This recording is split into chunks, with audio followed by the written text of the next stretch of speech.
यह कहानी पूर्ण रूप से काल्पनिक है और केवल मनोरंजन के उद्देश्य से बनाई गई है। इसमें उपयोग किए गए सभी नाम, पात्र और घटनाएं मेरी अपनी कल्पना पर आधारित हैं। इस कहानी का किसी भी वास्तविक व्यक्ति, घटना या अन्य कहानी से कोई संबंध नहीं है। यदि किसी भी प्रकार की समानता पाई जाती है तो उसे मात्र एक संयोग माना जाए। मैं हूँ आपका भाई दिव्यांशु उपाध्याय और अब शुरू होती है एक नई रहस्यमयी और रोमांच से भरी कहानी। कहानी में अब तक आपने सुना कि हिमांशु और अभिषेक वहां दोनों एक दूसरे की तरफ देखते हैं। तभी हिमांशु वहां अपने पैर को जमीन पर मारता है और अभिषेक की तरफ बढ़ने लगता है। अभिषेक भी हिमांशु को अपनी तरफ आते हुए देखता है और वहां लड़ने के लिए तैयार हो जाता है। तो कहानी अब आगे, मैं आपका छोटा भाई दिव्यांशु उपाध्याय। इस समय हिमांशु अभिषेक की आगे बढ़ रहा था। अभिषेक अपनी जगह पर खड़ा था और हिमांशु ने अपने पैर को जमीन पर पटक कर सीधा अभिषेक की तरफ बढ़ा दिया था। हिमांशु अभिषेक की तरफ बढ़ ही रहा था, तभी हिमांशु वह अपने शरीर से शक्तियों को इकट्ठा करके अपने हाथों में मंगाता है।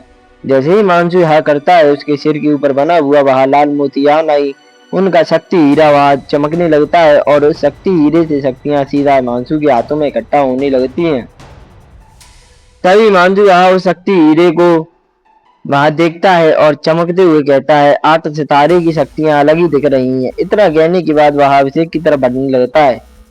अभिषेक भी हिमांशु को इतनी भव्य तरीके से अपनी तरफ आते हुए देखकर वहां भी अपने हाथों में अपने शक्ति हीरे से शक्तियां खींचने लगता है। दोनों के हाथों में इस समय शक्तियां खींच रही थी। तभी हिमांशु वहां अभिषेक के ऊपर हमला करता है। तो ये दोनों एक दूसरे की तरफ बहुत ज्यादा जोरदार और भयावह हमला करते हैं। जैसे ही दोनों के हमले एक दूसरे से टकराते हैं, वहां पर हिमांशु 1 कदम और अभिषेक 3 से 4 कदम पीछे खसट जाता है। इसका मतलब साफ था कि एक सितारे का फर्क साफ साफ दिख रहा था, क्योंकि हिमांशु 8 सितारे का देवश्रेष्ठ और अभिषेक 7 सितारे का देवश्रेष्ठ योद्धा था। तभी अभिषेक वहां हिमांशु की तरफ देखता है और अपने हाथ को झटकाते हुए कहता है, चलो ठीक है, तुम मुझसे ज्यादा ताकतवर तो हो, अब तुमसे लड़ने में मजा आएगा। इतना कहने के बाद अभिषेक वहां अपने पैर को जमीन पर मारता है और हिमांशु की तरफ बढ़ने लगता है। हिमांशु भी उसकी इस बात को सुनता है और वह भी अभिषेक की तरफ धीरे धीरे नहीं बल्कि एकदम रफ्तार में किसी आंधी की तरह बढ़ने लगता है। दोनों एक दूसरे की तरफ बढ़ते हैं। तभी अभिषेक वहां हिमांशु के सिर पर हमला करता है और हिमांशु भी अभिषेक के सिर पर हमला करता है। दोनों एक दूसरे के हमले को डॉच करते हैं और उन दोनों का निशाना चूक जाता है। तभी हिमांशु वहां अभिषेक की तरफ देखता है और अभिषेक की तरफ देखते हुए कहता है, चलो मजा आएगा। इतना कहने के बाद हिमांशु तुरंत वहां अभिषेक के पीछे से जंप करता है और आसमान में उड़ते हुए अपने हाथों की सील बदलता है और चिल्लाकर कहता है, चंद्र छाया कला। उसके इतना कहते ही कि जो अभिषेक होता है उसके पैरों के नीचे से उसकी परछाई वहां खड़ी हो जाती है और वहां चंद्रमा में से शक्तियां खींचने लगती है और अभिषेक पर ही हमला करती है। अभिषेक इस हमले से अचानक भौंट जाता है और वहां उधर होता है, क्योंकि वहां देख पा रहा था कि यह हमला उसी की परछाई ने उस पर किया है। इसलिए अभिषेक वहां तुरंत पीछे चला जाता है, लेकिन वहां हमला फिर भी आकर अभिषेक से टकरा जाता है। जैसे ही वहां हमला अभिषेक से टकराता है, अभिषेक खून की उल्टी करता है और सीधा पीछे जा गिरता है। जैसे ही अभिषेक अपने होश में आता है और वहां सामने की तरफ देखता है, तो वहां देख पा रहा था कि उसके सामने इस समय हिमांशु खड़ा हुआ है और हिमांशु के चेहरे के ऊपर एक मुस्कुराहट थी। तभी अभिषेक वहां अपने चेहरे पर लगे हुए खून को पहुंचता है और खून को पहुंचते हुए कहता है, तो ठीक है। इतना कहने के बाद अभिषेक वहां अपने हाथों में शक्तियां इकट्ठा करता है और शक्तियों को इकट्ठा करते हुए चिल्लाकर कहता है, अग्नि वज्र संहार कला। उसके इतना कहते ही उसके शरीर के अंदर से अग्नि की लपटें निकलने लगती हैं, जो आसमान में जाकर आसमान को काला कर रही थी और लाल कर रही थी, और वहां अग्नि की लपटें आसमान से बिजलियों को अपने शरीर के अंदर खींचती हैं। और फिर अभिषेक अपने एक पैर को पीछे करता है और उस हमले को हिमांशु की तरफ कर देता है। हिमांशु उसके इस हमले को देखने के बाद थोड़ा हड़बड़ा तो जाता है, लेकिन फिर हिमांशु वहां कुछ नहीं कहता। फिर हिमांशु भी उसके इस हमले की ताकत को महसूस कर पा रहा था। तभी हिमांशु वहां भी अपने पैर को जमीन पर मारता है और एक गुलाटी काटते हुए बगल में पहुंच जाता है। जैसे ही हिमांशु के बगल में पहुंचता है, जहां पर हिमांशु पहले खड़ा था, वहां पर अभिषेक का हमला आकर टकराता है और वहां पर एक जोरदार और भयानक धमाके की आवाज होती है। तभी हिमांशु वहां अभिषेक की तरफ देखता है और अभिषेक की तरफ देखते हुए कहता है, चल मजा आएगा। इतना कहने के बाद हिमांशु वहां कुछ सोचता है और उसके चेहरे के ऊपर एक मुस्कुराहट आ जाती है। हिमांशु के चेहरे के ऊपर इस मुस्कुराहट को देखने के बाद अभिषेक वहां हड़बड़ा जाता है। तभी हिमांशु वहां अभिषेक की तरफ देखता है और अभिषेक की तरफ देखते हुए कहता है, चल अब इस खेल को खत्म करते हैं। इतना कहने के बाद वहां अपने पैर को जमीन पर मारता है और जमीन पर मारने के बाद वहां आसमान की तरफ उड़ने लगता है। वहां आसमान की तरफ उड़ रहा था और उसके सिर के ऊपर चांद चमक रहा था। यह चांद उसने अपनी शक्तियों से बनाया था, यानी कि उसने पूरे शरीर यानी पूरे शहर के ऊपर माया जाल बिछा दिया था। इस माया जाल से सिर्फ उससे ज्यादा ताकतवर योद्धा ही बच सकते थे, उससे कम ताकतवर योद्धा तो इस माया जाल में फंस जाता। तभी हिमांशु वहां अपने हाथों की चील बदलता है और चिल्लाकर कहता है, नागपाश बंधन कला। उसके इतना कहते ही वहां चांद वहां चमकने लगता है और उसकी रोशनी किसी नाग की तरह आकर अभिषेक को बांध लेती है। अभिषेक भी अचानक हुए इस हमले से हड़बड़ा जाता है, लेकिन वहां पीछे होने की कोशिश कर रहा था, फिर भी वहां पीछे नहीं हो पा रहा था। तभी भी अभिषेक वहां कोशिश को जारी रखता है, लेकिन वहां फिर भी कुछ नहीं कर पा रहा था। वह इतने में बहुत ज्यादा मजबूर होता है। तभी अभिषेक वहां अपने सामने खड़े हुए हिमांशु की तरफ देखता है और हिमांशु की तरफ देखते हुए कहता है, तो अच्छा है, अगर तुम पूरी ताकत के साथ लड़ना चाहते हो तो बिल्कुल मैं तुमसे पूरी ताकत के साथ ही लड़ूंगा। इतना कहने के बाद अभिषेक वहां अपने हाथों की सील बदलता है।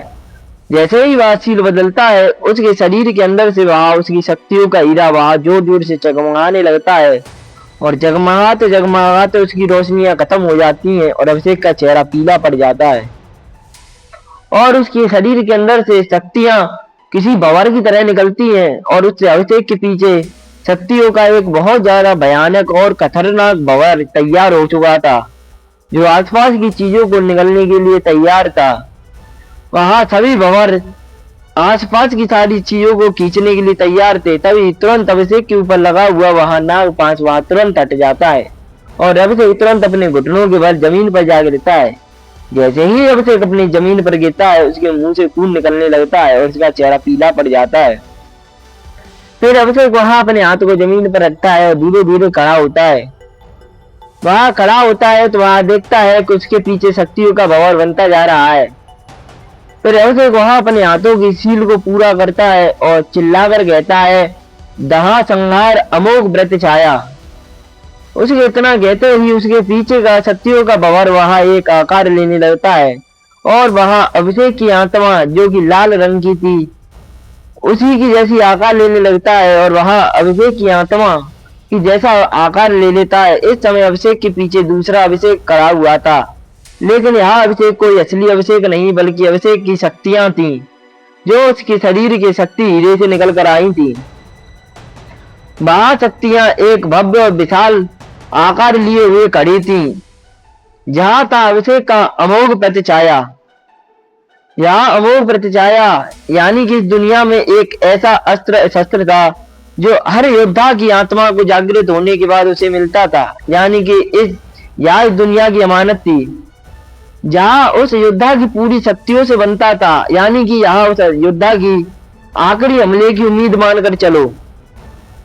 यहाँ उस योद्धा की पूरी शक्तियों से बनता था और वहां अमोघ प्रतिछाया बिल्कुल उसी योद्धा की आत्मा जैसी दिखती थी जैसी की वह थी।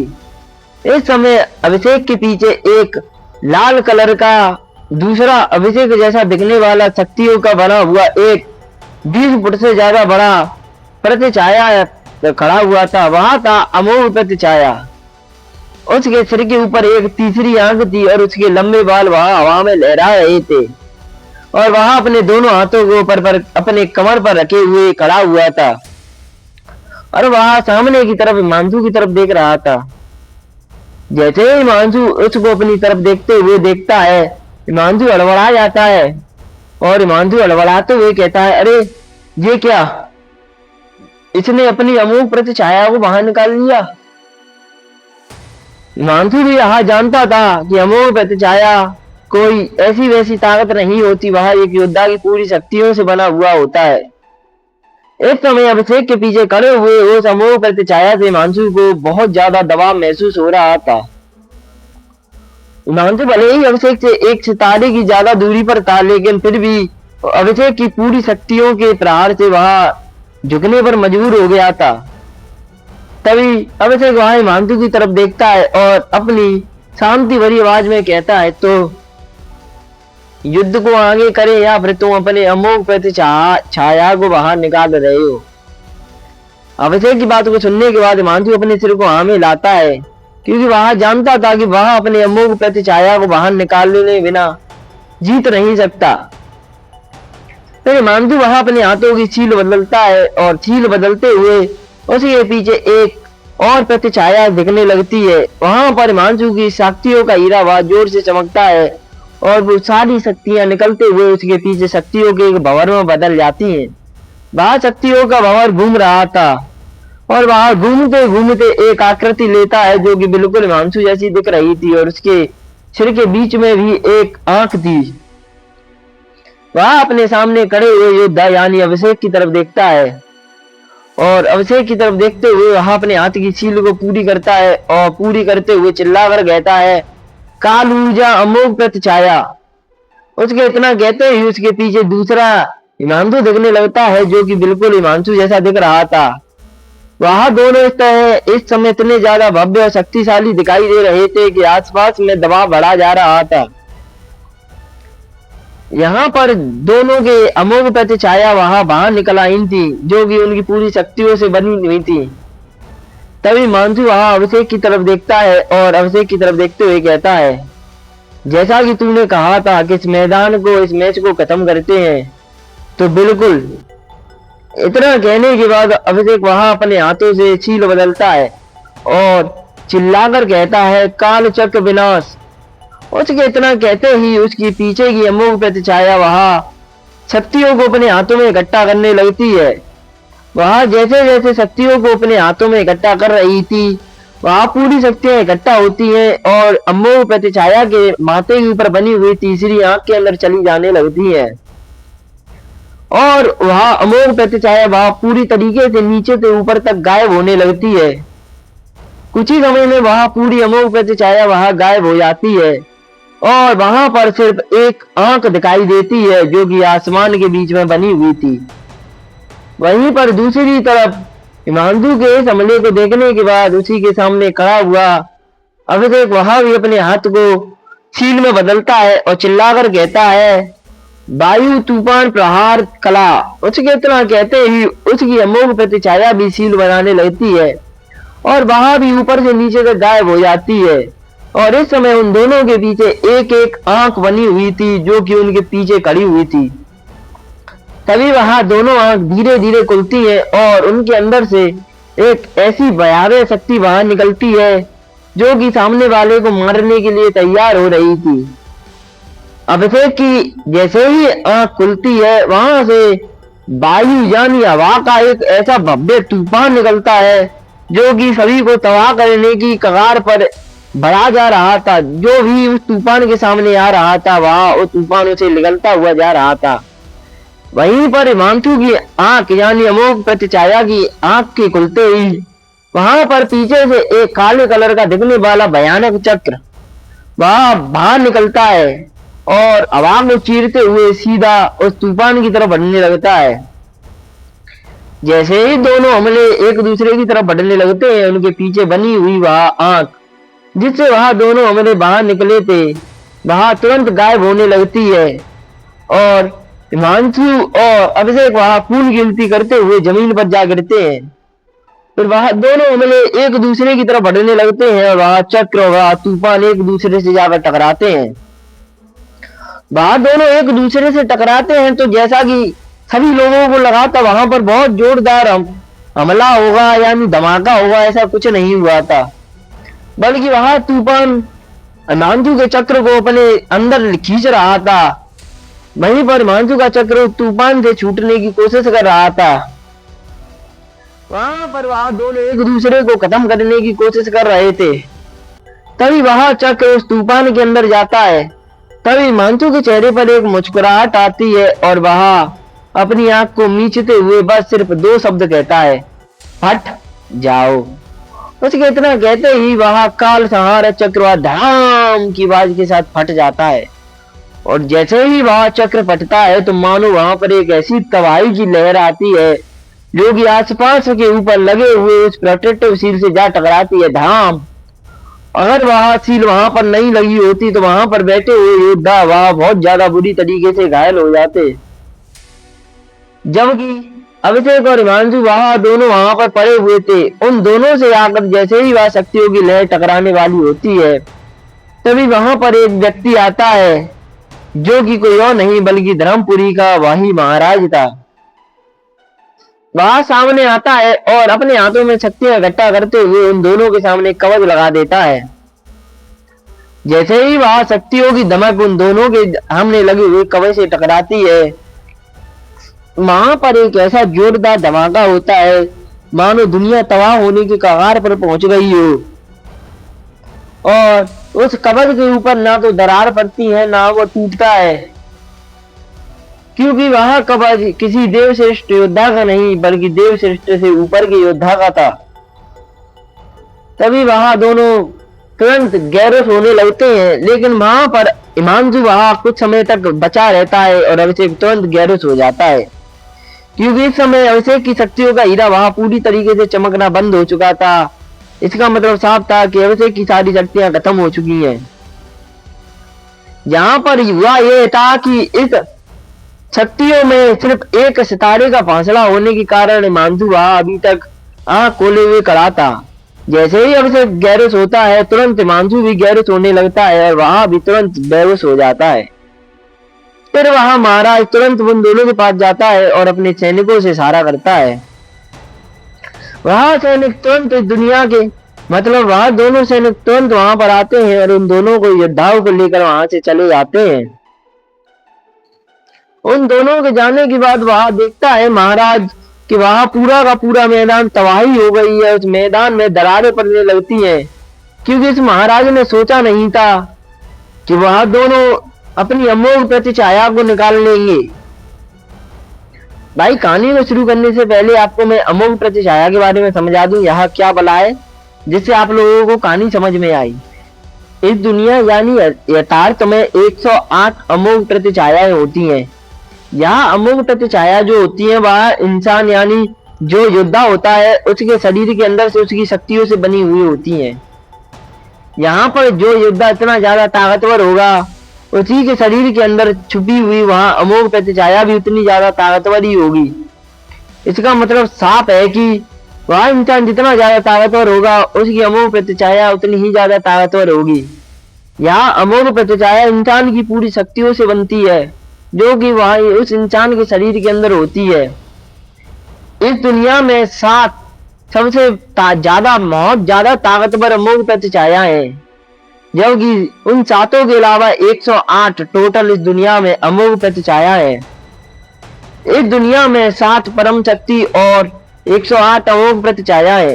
अगर जो व्यक्ति इन 7 महाशक्ति और 108 में से अगर 7 अमोघ प्रतिछाया को भी या फिर 7 में से एक सबसे ताकतवर अमोघ प्रतिछाया को भी काबू कर लेता है वह दुनिया का रक्षक नहीं बल्कि महारक्षक बन जाएगा। उसके पास इतनी ताकत आ जाएगी मतलब अपार। तो भाई ये कहानी को आगे बढ़ाते हैं। आप समझ गए होंगे कि अमोघ प्रतिछाया का यह क्या किस्सा है। तो मैं आपका भाई दिव्यांशु उपाध्याय स्टोरी को करते हैं आगे। वहां दोनों एक दूसरे के हमले से घायल हो जाते हैं और वहां महाराज उन दोनों को भेज देता है। इस समय उस मैदान की हालत बहुत ज्यादा खराब हो चुकी थी। तभी वहां में महाराज वहां उस अनाउंसर की तरफ देखता है और कुछ इशारे करता है। वहां अनाउंसर उस महाराज के इशारों को समझता है और अपने सिर को हाथ में लाते हुए वहां नीचे की तरफ देखता है और देखते हुए कहता है, आज के इस मैदान में बहुत ज्यादा भव्य युद्ध हुआ है, इसीलिए यह मैदान पूरी तरीके से तबाह हो गया है। इसीलिए हमें इस मैदान को दोबारा से सही करने के लिए कुछ समय चाहिए। इसके लिए अगला युद्ध और अगली प्रतियोगिता कल होगी, इसलिए आज सभी योद्धा जा सकते हैं। इतना कहने के बाद वहां अनाउंसर वहां महाराज के पास जाता है। उस अनाउंसर की इस बात को सुनने के बाद सभी योद्धा जो वहां पर बैठे हुए थे वहां धीरे धीरे जाने लगते हैं और वहां से चले जाते हैं। श्रेयांश और बासु भी वहां पर बैठे हुए इस मैदान के मैच को देख रहे थे और उन्हें भी बहुत ज्यादा खतरनाक महसूस हुआ था जब उन दोनों की अमोघ प्रतिछाया वहां निकली थी। उन्हें नहीं मालूम था कि अमोघ प्रतिछाया क्या है, क्योंकि श्रेयांश इस ग्रह का नहीं था, इसीलिए उसे बहुत सारी चीजों के बारे में नहीं मालूम था। तभी श्रेयांश एक लंबी और गहरी सांस लेता है और वहां से जाने लगता है। श्रेयांश के साथ ही उसका दोस्त बासु भी उसके पीछे पीछे जाने लगता है। श्रेयांश और बासु वहां धर्मपुरी क्षेत्र से के उस ग्राउंड से बाहर निकलते हैं और अपने कक्ष के अंदर पहुंच जाते हैं। वहां अपने उस कक्ष के अंदर पहुंचते हैं तभी बासु वहां श्रेयांश की तरफ देखता है और श्रेयांश की तरफ देखते हुए कहता है, ये अमोघ प्रतिछाया ये क्या है जिसने एक ही बार में इतनी ज्यादा भव्य तबाही मचा दी। श्रेयांश भी बासु की इस बात को सुनता है। इस समय श्रेयांश के चेहरे पर एक ऐसी मुस्कुराहट और खुशी दिखाई दे रही थी और उसकी आंखों में एक ऐसा लालच दिखाई दे रहा था कि मानो उसे कुछ मालूम ही ना हो और उसे एक ऐसी खुशी हो रही हो जैसा कि उसे अभी तक ना हुआ हो। वहां श्रेयांश वहां बासु की तरफ देखता है, बासु की तरफ देखते हुए कहता है, अगर मैं इस अमोघ प्रतिछाया को हासिल कर लूं तो मैं कितना ज्यादा ताकतवर हो जाऊंगा। फिर तो मैं अपने भाइयों से एक ही बार में लड़ लिया करूंगा। इतना कहते हुए वहां देखने लगता है और उसकी आंखों में खुशी दिखने लगती है। तभी बासु वहां श्रेयांश की तरफ देखता है, श्रेयांश की तरफ देखते हुए कहता है, लड़के दिन में सपना देखना अच्छी बात है, लेकिन तुझे कैसे मालूम कि तुझे वहां अमोघ प्रतिछाया कहाँ मिलेंगी। श्रेयांश उसकी इस बात को सुनता है और अपने सिर को हाँ में लाते हुए कहता है, अरे हाँ यार ये तो तुम सच कह रहे हो। इतना कहने के बाद वह कुछ सोचता है तभी उसकी आंखों में एक चमक आने लगती है और वह अपने सामने रखी हुई अंगूठी को देखता है जो कि योद्धा देव की थी। वह तुरंत उस अंगूठी की तरफ देखता है। उसे उस अंगूठी की तरफ देखते हुए देखकर वह बासु वहां श्रेयांश की तरफ देखता है, श्रेयांश की तरफ देखते हुए कहता है, अरे नहीं देख नहीं। श्रेयांश वहां अपने सिर को हाँ में लाता है, बासु नहीं। श्रेयांश हाँ। इतना कहते हुए श्रेयांश तुरंत उस अंगूठी के अंदर चला जाता है। जैसे ही श्रेयांश उस अंगूठी के अंदर जाता है बासु वहां बाहर बैठा रह जाता है और श्रेयांश की तरफ देखते हुए कहता है, ये लड़का अब तो हो गया फ्री, अब ये इतनी जल्दी बाहर नहीं आने वाला। इतना कहने के बाद बासु वहां वहीं पर उस मैदान यानी उस कक्ष में जो बिस्तर थे वहां पर लेट जाता है। इस समय श्रेयांश वहां उसी के अंदर था, वहां युद्धार देव की अंगूठी के अंदर था और वहां अंगूठी के अंदर सब कुछ इधर उधर घूम कर देख रहा था। वहां देख पा रहा था कि युद्धार देव की अंगूठी में बहुत सारी चीजें हैं, तो फिर वहां उन्हीं बॉक्सों के पास जाता है जो कि उसे वहां पर मिले हुए थे। वहां पर जाने के बाद उन सभी बॉक्सों को खोलता है और उन्हें खोलकर देखने लगता है। श्रेयांश वहां पर आधे घंटे से ज्यादा का समय बिताता है लेकिन उसे कोई काम की चीज नहीं मिलती। फिर वहां नीचे की तरफ जाता है जहां पर योद्धा देव ने उसे अस्त्रवेद तलवार दी थी। वो वहां पर जाता है तो वहां पर जाने के बाद वहां देखता है कि वहां पर भी कुछ बॉक्स रखे हुए हैं। श्रेयांश तुरंत जाता है और वहां पर रखे हुए बॉक्सों की तरफ देखता है। वहां पर भी बहुत समय तक ढूंढने के बाद श्रेयांश को एक काम की जानकारी मिलती है। श्रेयांश उस जानकारी को निकालता है और जानकारी को निकालने के बाद उसे पढ़ने लगता है। उस जानकारी में साफ साफ लिखा था, अमोघ प्रतिछाया, यह दुनिया की 108 अमोघ प्रतिछायाओं में से सबसे ताकतवर शक्ति देव अमोघ प्रतिछाया है, जहां उन 7 अमोघ प्रतिछाया में से आती है। इसके 2 भाग हैं। अगर कोई इसके दोनों भागों को सीख लेता है तो उसके सामने टिकने की हिम्मत किसी की भी नहीं होगी। इसका एक भाग मेरे पास और दूसरा भाग मेरे दल यानी दिव्य मंडल क्षेत्र के अंदर है। इतना लिखा होने के बाद श्रेयांश उस अमोघ प्रतिछाया को बाहर निकालता है और उसमें पढ़ने लगता है। अमोघ प्रतिछाया, शक्ति देव अमोघ प्रतिछाया, यह उन 7 महान अमोघ प्रतिछायाओं में से एक है। इस समय यह अधूरी है लेकिन फिर भी बहुत ज्यादा ताकतवर है। अगर कोई भी योद्धा इस अमोघ प्रतिछाया की मदद से अपने सामने खड़े हुए दुश्मन पर हमला करता है तो वह अपने से 2 सितारे ज्यादा दुश्मन पर हमला कर उसे दबाव बना सकता है और अपने से 1 सितारे ज्यादा दुश्मन पर जानलेवा प्रहार करके उसे जान से मार सकता है। यह इतनी ज्यादा ताकतवर अमोघ प्रतिछाया है। इसके 6 टियर है। अगर कोई व्यक्ति इसके 6 टियरों को अनलॉक कर देता है तो वह बहुत ज्यादा शक्तिशाली हमले कर पाएगा। इतना कहने के बाद वह अमोघ प्रतिछाया को पाने की वहां पर विधि लिखी हुई थी। तभी श्रेयांश उस विधि को पूरी को पढ़ता है और पढ़ते हुए कहता है, 30 करोड़ आत्मीय जल की बूंदे इस अमोघ प्रतिछाया को सीखने के लिए। बाप रे बाप। इतना कहते हुए वहां देखने लगता है। वह देख पा रहा था कि इस समय उसके पास 30 करोड़ बूंदे तो नहीं थी। फिर श्रेयांश वहां अपने सिर को झुकाता है और उदासी भरी आवाज में कहता है, अरे यार ये क्या, अब इतनी बूंदे मैं कहां से लाऊं। इतना कहने के बाद उसके चेहरे पर एक दुख दिखने लगता है। फिर वहां उस बुजुर्ग योद्धा देव के यहाँ वहां और सभी जगह से टटकोरने लगता है। वहां पर वह देख पा रहा था इस समय उसके पास 30 लाख बूंदे कम है आत्मीय जल की, जिससे वह इस अमोघ प्रतिछाया को सीख सकता है। इस समय उसके पास 29 करोड़ से ज्यादा आत्मीय जल की बूंदे थी। तभी श्रेयांश वहां मनी मन सोचता है और मनी मन सोचते हुए कहता है, मैं इस अमोघ प्रतिछाया को अभी नहीं सीख सकता। अगर मुझे इसे सीखना है तो मुझे पहले रैंक पर आना होगा और बासु को दूसरे रैंक पर आना होगा। उसके बाद ही हम दोनों की मिलाकर शक्तियों की कुल बूंदे शायद मेरी मदद कर सके। इतना कहने के बाद वह उस अमोघ प्रतिछाया यानी शक्ति देव अमोघ प्रतिछाया के कागज को रख देता है और कुछ समय तक वहां पर खोज बदोड़ी करने के बाद कुछ चीजें वहां से उठाता है और वहां निकल आता है। वहां निकलने के बाद वह बासु की तरफ देखता है जो कि सो गया था। तभी श्रेयांश वहां बासु की तरफ देखता है और बासु को जगाते हुए कहता है, बासु बासु। वह इतना कह ही रहा था तभी श्रेयांश वहां कुछ महसूस करता है। श्रेयांश कुछ महसूस कर पा रहा था लेकिन श्रेयांश को वहां ज्यादातर महसूस नहीं हो रहा था। इस समय श्रेयांश पर कोई नजर रखे हुए था, यह चीज श्रेयांश को मालूम हो जाती है।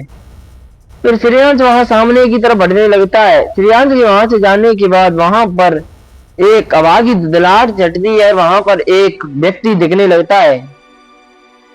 वह बासु की तरफ देखता है और जहां पर श्रेयांश गया था वहां पर देखता है। तभी वह व्यक्ति अपने पैर को जमीन पर मारता है और आसमान में उलट जाता है। जैसे ही वह व्यक्ति आसमान में उलटता है, वह व्यक्ति जहां पर खड़ा था वहां पर शक्तियां आकर टकराई थी। फिर वहां सामने की तरफ देखता है तो वो देखता है उसके सामने श्रेयांश खड़ा हुआ है।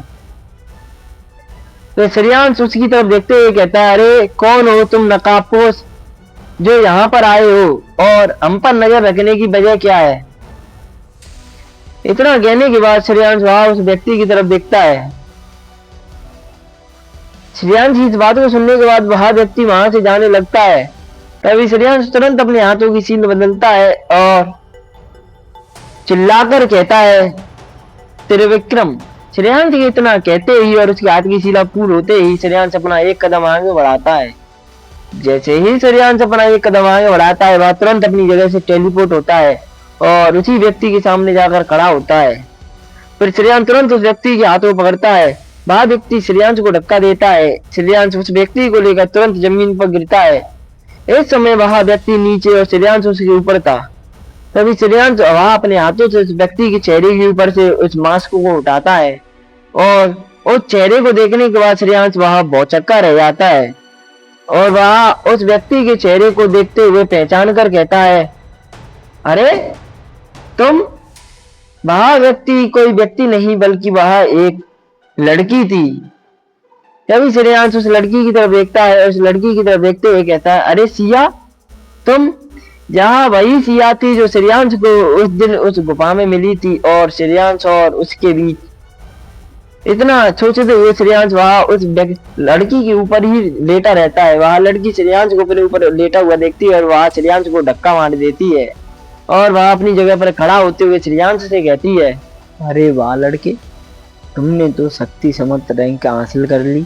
जब हम पहली बार मिले थे तब तो तुम एक मामूली इंसान थे। श्रेयांश जैसे ही सिया की इस बात को सुनता है वह सिया की तरफ देखता है और हंसते हुए सिया से कहता है, वो तो मैं हूँ। मैं अपने साम्राज्य में बहुत ज्यादा काबिल योद्धा था। सिया जैसे ही श्रेयांश की इस बात को सुनती है वह श्रेयांश की तरफ ऊपर से नीचे की तरफ देखती है और श्रेयांश की तरफ देखते हुए कहती है, अपने साम्राज्य में मतलब तुम किस साम्राज्य के हो? सिया की इस बात को सुनने के बाद श्रेयांश वह हड़बड़ा जाता है और वह अड़बड़ाते हुए सिया की तरफ देखता है और सिया की तरफ देखते हुए कहता है, अरे मतलब मैं किसी साम्राज्य का नहीं हूँ। तुम तो जानती हो मेरी याददाश्त चली गई है, इसलिए मैं नहीं जानता। तो फिर सिया वह श्रेयांश की तरफ देखती है और श्रेयांश की तरफ देखते हुए कहती है कि तो फिर तुमने यूं की इसलिए क्यों कहा कि तुम अपने साम्राज्य में बहुत ज्यादा काबिल थे? श्रेयांश जैसे ही सिया की इस बात को सुनता है वह सिया की तरफ देखता है और सिया की तरफ देखते हुए कहता है, वह सब छोड़ो, तुमने नहीं बताया कि तुम कहाँ से आई हो और तुम किस साम्राज्य से हो और तुम्हारी शक्तियों का स्तर क्या है? जैसे ही सिया श्रेयांश की इस बात को सुनती है वह श्रेयांश की तरफ देखती है और उसे ऊपर से नीचे देखने के बाद वह एक लंबी और गहरी सांस लेती है और श्रेयांश की तरफ देखते हुए कहती है, यहाँ तुम अभी ना जानो तो अच्छा ही है। इतना कहने के बाद सिया वहां से जाने लगती है। तभी श्रेयांश वहां सिया का हाथ पकड़ता है और उसे अपनी तरफ खींच लेता है। श्रेयांश को खुद को इस तरह खींचा जाने पर सिया वहां श्रेयांश की तरफ देखती है। तब तक श्रेयांश वहां सिया के कमर को पकड़ता है और उसे अपने पास खींच लेता है और अपने पास खींचने के बाद वह सिया को वहीं पर दीवार से सटा लेता है और अपने हाथ को उसके सिर के पीछे ले जाकर अपने होठों को इसके करीब ले जाने लगता है। सिया भी श्रेयांश की इस हरकत को देख रही थी। सिया वह उसे रोकना चाहती थी लेकिन वह श्रेयांश को रोकना नहीं भी चाह रही थी। यह सब कुछ उसके साथ हो रहा था। सिया चाहकर भी कुछ समझ नहीं पा रही थी क्योंकि वह श्रेयांश को रोकना भी चाहती थी और वह उसे रोक भी नहीं पा रही थी। फिर सिया वह अपने हाथों को अपने होठों के पास ले जाती है और श्रेयांश के हाथों के आगे कर देती है। श्रेयांश के होठ सीधे आकर सिया के हाथ से टकराते हैं और श्रेयांश सिया के हाथों को चूम लेता है जो कि सिया और श्रेयांश के होठों के बीच में आ गए थे। तभी सिया वह श्रेयांश की आंखों में आंखें डालती है और श्रेयांश की तरफ देखते हुए कहती है, ये तुम क्या कर रहे हो? श्रेयांश जैसे ही सिया की बात को सुनता है वह सिया की आंखों में आंखें डालता है और अपने हाथों से उसके बालों को सहलाते हुए कहता है, मैं तुम्हें पसंद करने लगा। मैं नहीं जानता यार सब कुछ कैसे हुआ लेकिन मैं तुम्हें पसंद करता हूँ बस। इतना कहने के बाद वह तुरंत सिया की कमर को पकड़कर अपने पास खींच लेता है और उसे जबरदस्ती हक कर लेता है। श्रेयांश की हरकत को देखने के बाद सिया को उस पर गुस्सा आ रहा था लेकिन कहीं न कहीं वह श्रेयांश को भी पसंद करती थी, इसलिए सिया वह श्रेयांश से कुछ नहीं कहती।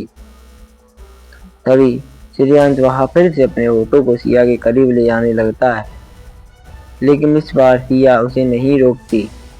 फिर श्रेयांश अपने होठों को सिया के होठों से खगा देता है और वह एक दूसरे को चूमने लगते हैं। इस समय श्रेयांश की बाहों में सिया थी और वह अपने पूरे होश और आवाज को खो चुकी थी। वह श्रेयांश के ऊपर और श्रेयांश उसके ऊपर उबा हो रहे थे। वह दोनों किस कर ही रहे थे, तभी बाहर से वहां पर वासु आता है और वह उन दोनों को इस तरह देखकर वह चिल्लाता है, ये तुम क्या कर रहे हो?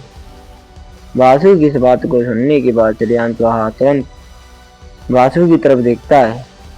तो सिया भी अपने होश में आती है और वह श्रेयांश को अपने इतना करीब देखने के बाद वह उसे धक्का मार देती है और पीछे चली जाती है। श्रेयांश के छोड़ने के बाद वह पीछे आती है और अपने चेहरे को नीचे झुका लेती है। इस समय सिया के जो मुलायम होठ थे वह पूरी तरीके से लाल हो रहे थे और उसके जो प्यारे प्यारे कमल जैसे नाजुक गाल थे वह पूरे लाल हो रहे थे, यानी गुलाबी हो रहे थे।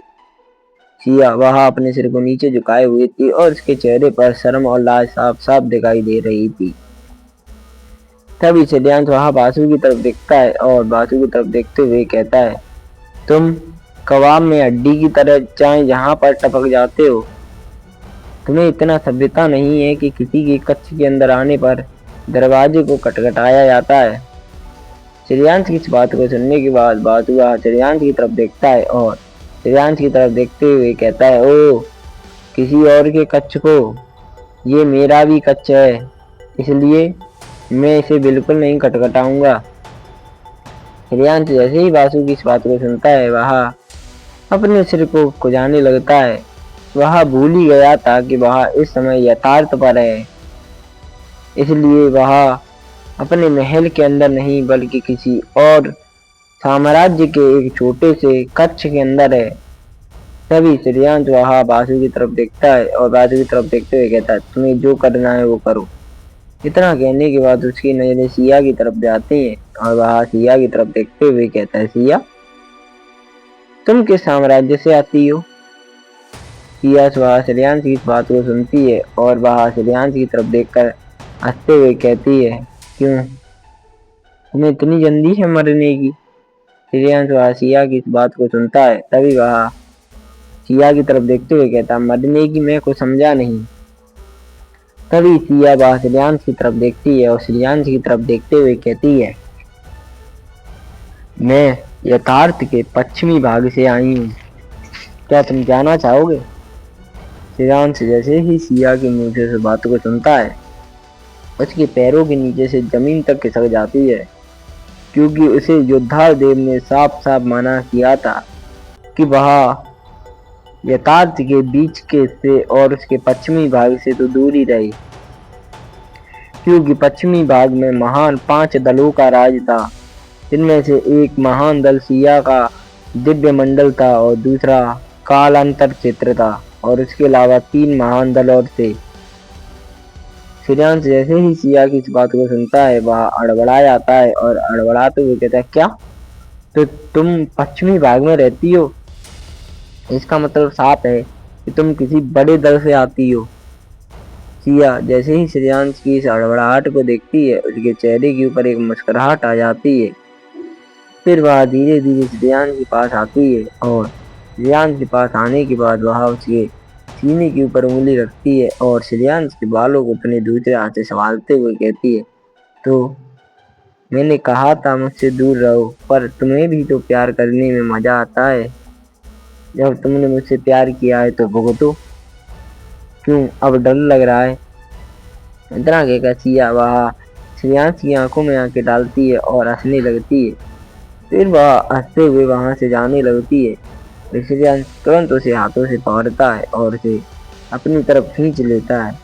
तो इसके बाद वह सिया के कमर को, जो कि बहुत ज़्यादा नाजुक और मुलायम थी, उसे पकड़ता है और अपने दोनों हाथों से पकड़ने के बाद उसे बिस्तर पर लेकर कूद जाता है। उसके बाद वह सिया नीचे और वह सिया के ऊपर था। फिर वह सिया की आंखों में आंखें डालता है और सिया के दोनों हाथों को अपने एक हाथ से पकड़ता है और अपने एक हाथ से उसके बालों को सहलाते हुए कहता है, तो मैडम क्या फायदा जीने में जब आग ना लगी हो दुश्मन के सीने। तुम नहीं जानती, श्रेयांश सूर्यवंशी उस बला का नाम है जो कभी आएगी तो वह तूफान लेकर आएगी, जो कि चट्टानों को भी चटकाने की हिम्मत रखती हो। इतना कहते हुए श्रेयांश वहां सिया की आंखों में आंखें डालने लगता है। श्रेयांश की आंखों में इतनी ज्यादा सच्चाई और मासूमियत और भोलापन देखने के बाद सिया वह श्रेयांश की आंखों में देखने लगती है। फिर वह श्रेयांश को पकड़ती है और उसे चिपकाते हुए कहती है, मुझे तुम्हारे ऊपर विश्वास है। इतना कहने के बाद वह श्रेयांश को गले से लगा लेती है। तभी वहीं पर खड़ा हुआ बासु वह श्रेयांश की तरफ दिखता है और चिल्लाते हुए कहता है, अरे तुम दोनों का यहाँ पर अगर यह रोमांस खत्म हो गया हो तो कुछ और बात करें।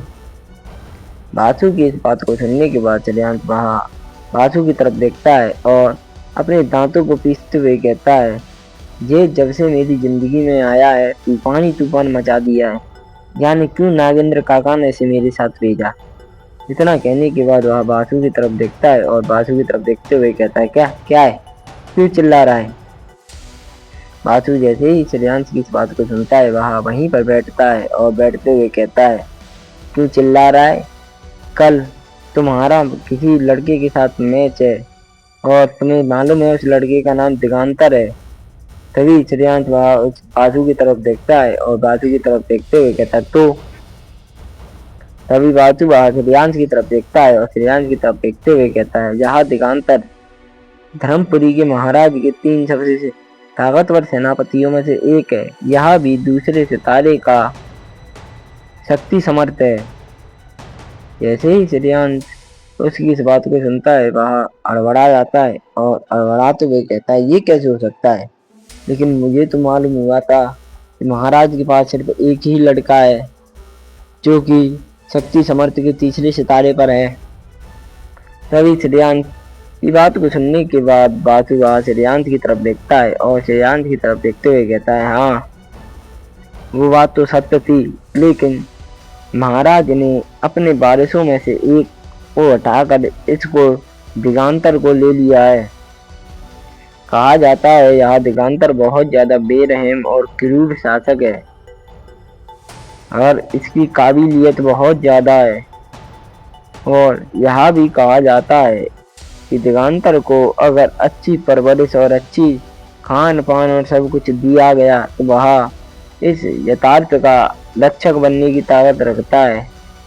उसे योद्धा देव की कांपी कहा जाता है।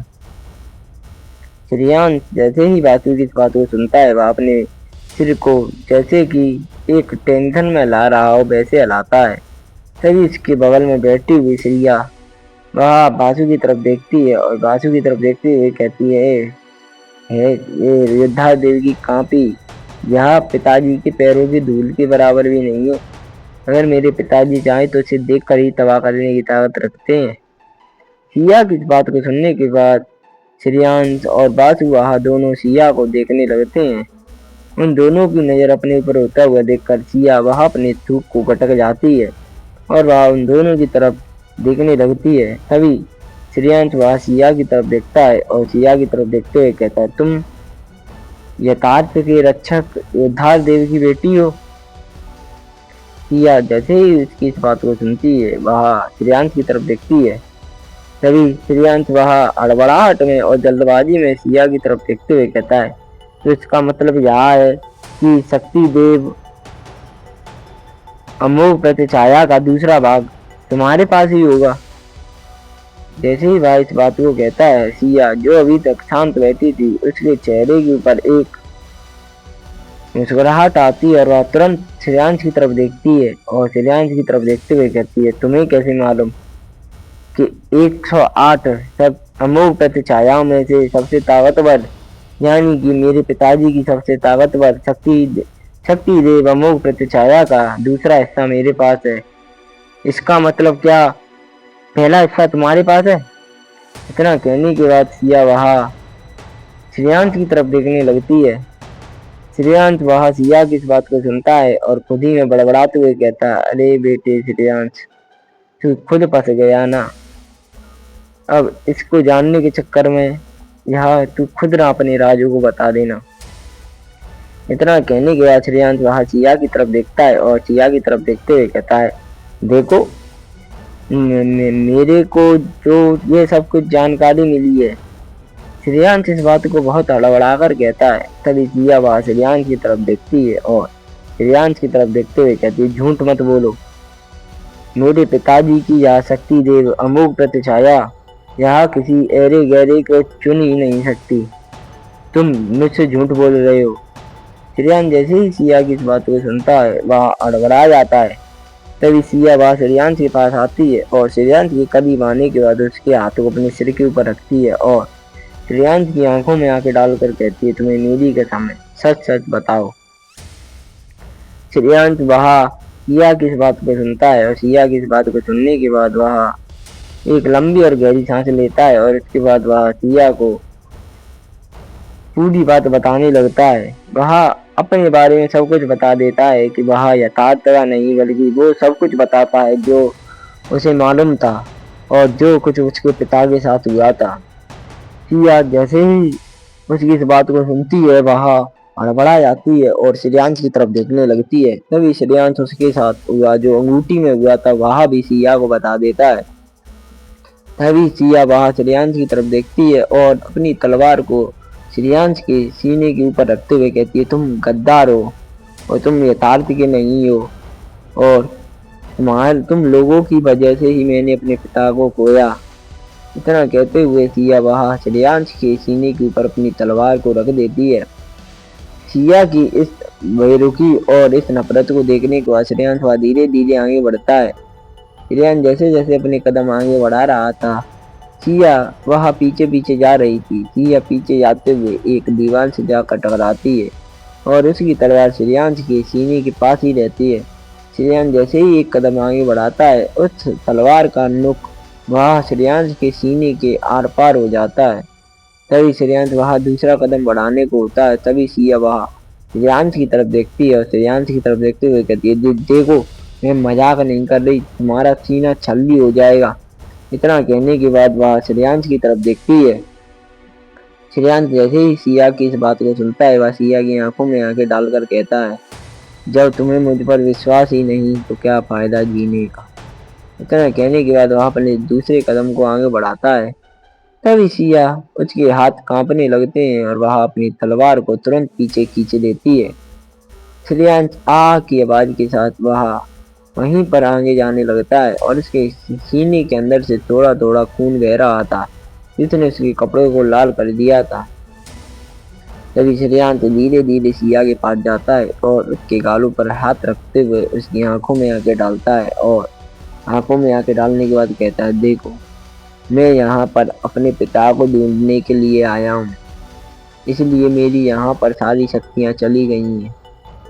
अगर यह यथार्थ ना होता और कोई और ब्रह्मांड का हिस्सा होता या फिर मैं यथार्थ पर हमला करने के लिए आता तो मेरी शक्तियाँ पूरी होती, लेकिन मैं यथार्थ पर अपने पिता को खोजने के लिए और बहुत ऐसे काम हैं जिन्हें करने के लिए आया हूँ, इसीलिए मुझ पर विश्वास करो।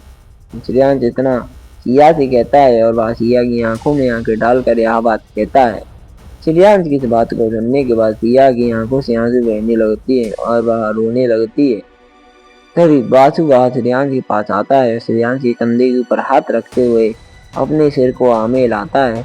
उसके बाद श्रेयांश भी बासु की इस बात को समझता है और वह भी एक लंबी सांस खींचता है और सिया के पास जाने के बाद उसे गले लगा लेता है।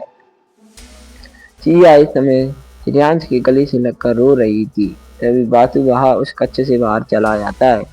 फिर उसके बाद श्रेयांश वह वहीं पर बिस्तर पर बैठता है और सिया को अपने गोद में बैठाने के बाद वह सिया के बालों को संभालता है और सिया की तरफ देखते हुए कहता है, देखो मैं नहीं जानता तुम्हारे पिता के साथ क्या हुआ है, लेकिन जहाँ तक है मुझे मेरे पिता के आचार्य और ब्रह्मांड के योद्धाओं ने बताया है कि जब महाकालेश्वर से आखिरी युद्ध हुआ तो मेरे पिता और तुम्हारे पिता दोनों ने बहुत अच्छी तरीके से उस युद्ध को किया, लेकिन उस युद्ध में महाकालेश्वर ने तुम्हारे पिता पर धोखे से वार कर दिया।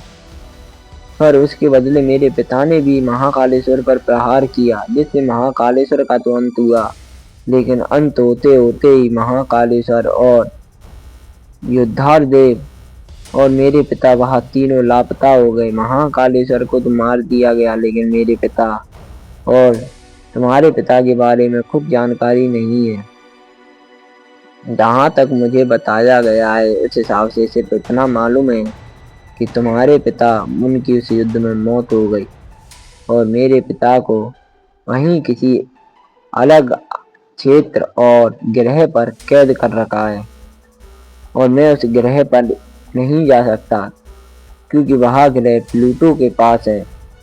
इसका मतलब साफ है, अगर मुझे उस ग्रह पर जाना है तो मुझे प्लूटो की शक्तियों को हासिल करना होगा और मुझे एक नया अध्याय लिखना होगा अपनी स्टोरी का, और मुझे बनना होगा एक ऐसा रक्षक जो रक्षकों से ऊपर हो और बने एक महारक्षक। जब दुनिया सुने मेरी कहानी तो गर्व कर कर कहे कि the story of Maharakshak Shreyansh Suryavanshi. इतना कहने के बाद वह सिया की तरफ देखता है। सिया उसकी इस बात को सुनती है और अपने सिर को उसके कंधे के ऊपर रखती है और उसकी तरफ देखते हुए कहती है, अगर यह बात बाहर आई कि तुम यथार्थ के नहीं हो तो तुम्हारी जान के ऊपर खतरा बढ़ जाएगा और यथार्थ के सबसे ताकतवर दल वहाँ तुम्हें जान से मारने की कोशिश करेंगे।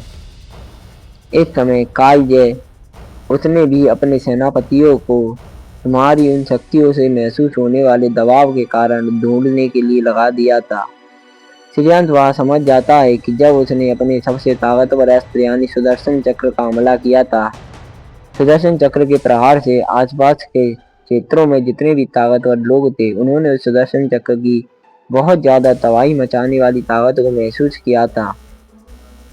इसीलिए वह सभी लोग श्रेयांश के पास आए थे, लेकिन श्रेयांश उस समय अपनी शक्तियों के गुरूर में था, इसलिए वह वहां से भाग गया था।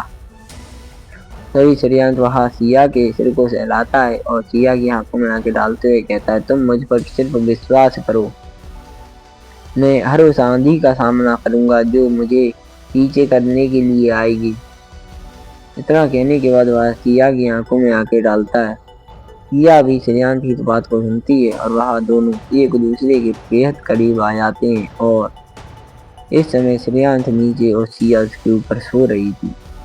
सिया का सिर श्रेयांश की छाती पर रखा हुआ था और वह श्रेयांश की तरफ देखते हुए कहती है, मैं तुम्हारा इंतजार करूंगी जब तुम ताकतवर होते हुए मेरे दल तक पहुंचोगे और मेरे दल से मेरा हाथ मांगोगे। इतना कहने के बाद वह श्रेयांश की छाती के ऊपर अपने सिर को रखती है। श्रेयांश और सिया बहुत ज्यादा करीब आने लगे थे, तभी सिया वह श्रेयांश को रोकती है और श्रेयांश को रोकते हुए कहती है, नहीं, ये सब कुछ नहीं, क्योंकि मेरे शरीर के अंदर एक परम ब्रह्म का खून है। भले ही तुम प्लूटो से भले ही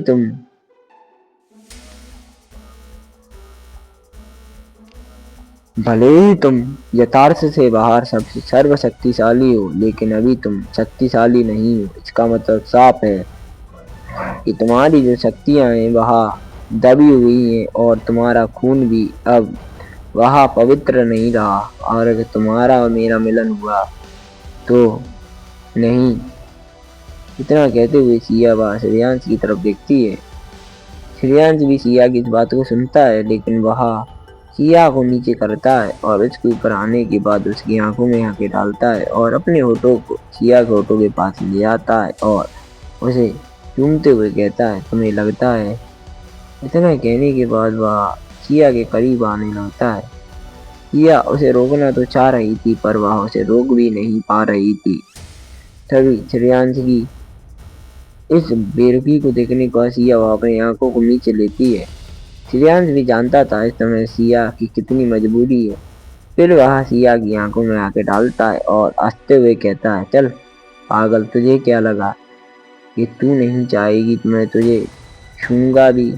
यह मेरे खून में नहीं है।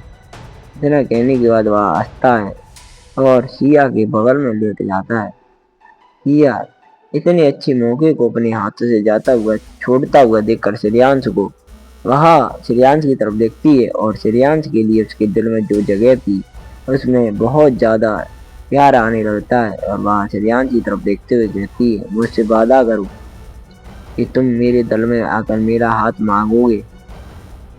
श्रेयांश वहां सिया की तरफ देखता है और उसे अपने गले लगाते हुए कहता है, हाँ बिल्कुल। वह दोनों बात कर ही रहे थे, तभी वहां पर वासु आता है और वह श्रेयांश की तरफ देखते हुए कहता है, अब तुम दोनों का रोमांस खत्म हो गया हो तो बाहर चले। इतना कहने के बाद वह सिया और श्रेयांश की तरफ देखता है। श्रेयांश जैसे ही वासु की इस बात को सुनता है, वह दोनों एक दूसरे की तरफ देखते हैं और उन दोनों के चेहरे पर एक मुस्कुराहट आ जाती है और वह दोनों जोर जोर से हंसने लगते हैं। और वह हंसते हुए बाजू की तरफ देखते हैं और बाजू की तरफ देखते हुए कहते हैं, चल भाई देवता, जैसा तुझे सही लगे। इतना कहने के बाद वह दोनों खड़े होते हैं और अपने कपड़ों को सही करने के बाद श्रेयांश वह बासु के पीछे पीछे जाने लगता है। तभी वह पीछे मुड़कर सिया की तरफ देखता है और सिया की तरफ देखते हुए कहता है, तुम्हें क्या हुआ। तभी सिया वह श्रेयांश की तरफ देखती है और श्रेयांश की तरफ देखते हुए कहती है, नहीं, मैं नहीं आ सकती, तुम्हें अकेले ही जाना होगा। श्रेयांश जैसे ही सिया की इस बात को सुनता है, वह कुछ सोचते हुए कहता है, मुझे अकेला ही जाना होगा, मतलब मैं कुछ समझा नहीं। तभी सिया वह श्रेयांश के पास आती है और श्रेयांश के पास आते हुए श्रेयांश के गालों पर अपने हाथों को रखती है। इस समय सिया के हाथ वह किसी फूल की पंखुड़ियों की तरह बहुत ज्यादा मुलायम थे।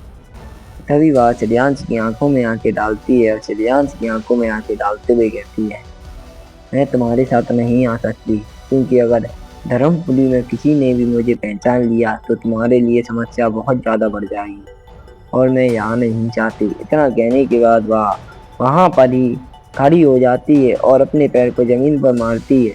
जैसे ही उसका पैर ज़मीन पर पड़ता है, उसकी पीठ पर दो पंख निकल आते हैं और वह आसमान में खड़ी होकर श्रेयांश की तरफ देखती है और श्रेयांश की तरफ देखते हुए कहती है, जो कुछ भी तुमने मुझे अभी बताया है वह बात बाहर नहीं आनी चाहिए कि मेरे पिता की अमानत वह तुमने हासिल की है, नहीं तो तुम्हारी जान के ऊपर बहुत ज़्यादा खतरा आएगा।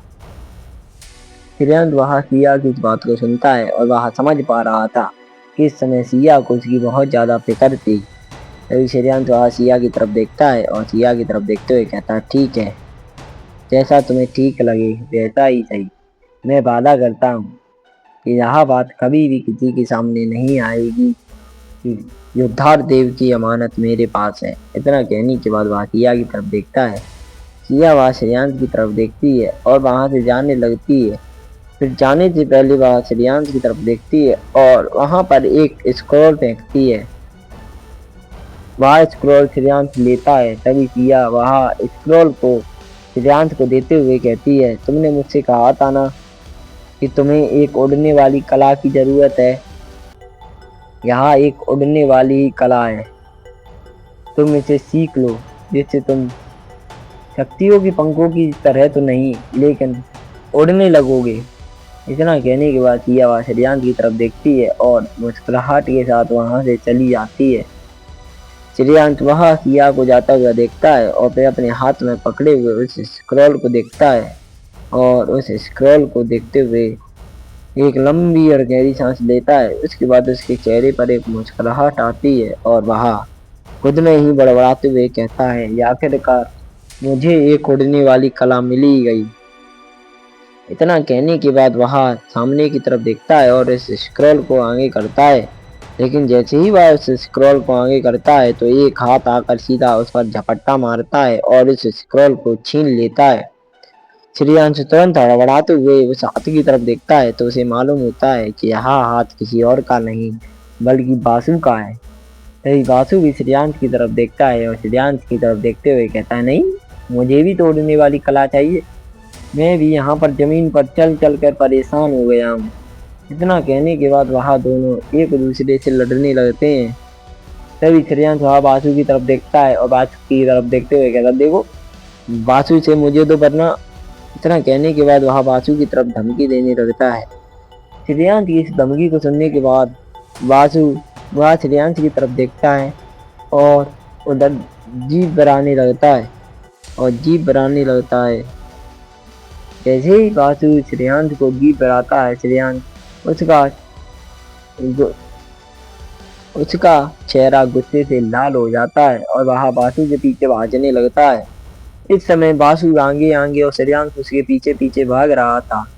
तभी बासु वहां उस पलंग को पार करता है और सामने की तरफ जाता है। श्रेयांश भी यह करता है, लेकिन वह बासु की तरह इस रफ्तार में भाग ही नहीं पा रहा था, क्योंकि बासु एक प्राचीन नाग था, जबकि श्रेयांश वह इंसान। वह दोनों एक दूसरे का पीछा कर रहे थे। तभी श्रेयांश वह थक जाता है और वहीं पर बैठ जाता है। तभी बासु वह श्रेयांश की इस हालत को देखता है और श्रेयांश के पास आते हुए उसके कंधे पर हाथ रखता है और उसे वह स्क्रॉल दे देता है। फिर श्रेयांश ओसिया के दिए हुए स्क्रॉल को देखता है और उसे खोलता है। उसे जैसे ही वह खोलता है, उसकी आंखों के सामने बहुत ज्यादा धुंधलाहट छाने लगती है और वह उस स्क्रॉल के अंदर होता है। वहां पर चारों तरफ सफेद सफेद कोहरा चारों तरफ भरा हुआ था। श्रेयांश वहां सामने की तरफ देखता है और सामने की तरफ देखते हुए बड़बड़ा कर कहता, मैं यहाँ पर कैसे आया? मैं तो अभी अपने कच्छ में धर्मपुरी साम्राज्य में था। और यहाँ पर इतना कहने के बाद वह सामने की तरफ बढ़ने लगता है। वह सामने की तरफ बढ़ता चला जा रहा था। वह सामने की तरफ बढ़ता है तो वह देखता है कि उसके सामने पेड़ पर एक बहुत बड़ा बाज बैठा हुआ है, जिसके इतने लंबे और भव्य पंख दिखाई दे रहे हैं, मानो कि वह आसमान के सीने को चीरने के लिए बेताब हो रहे हैं।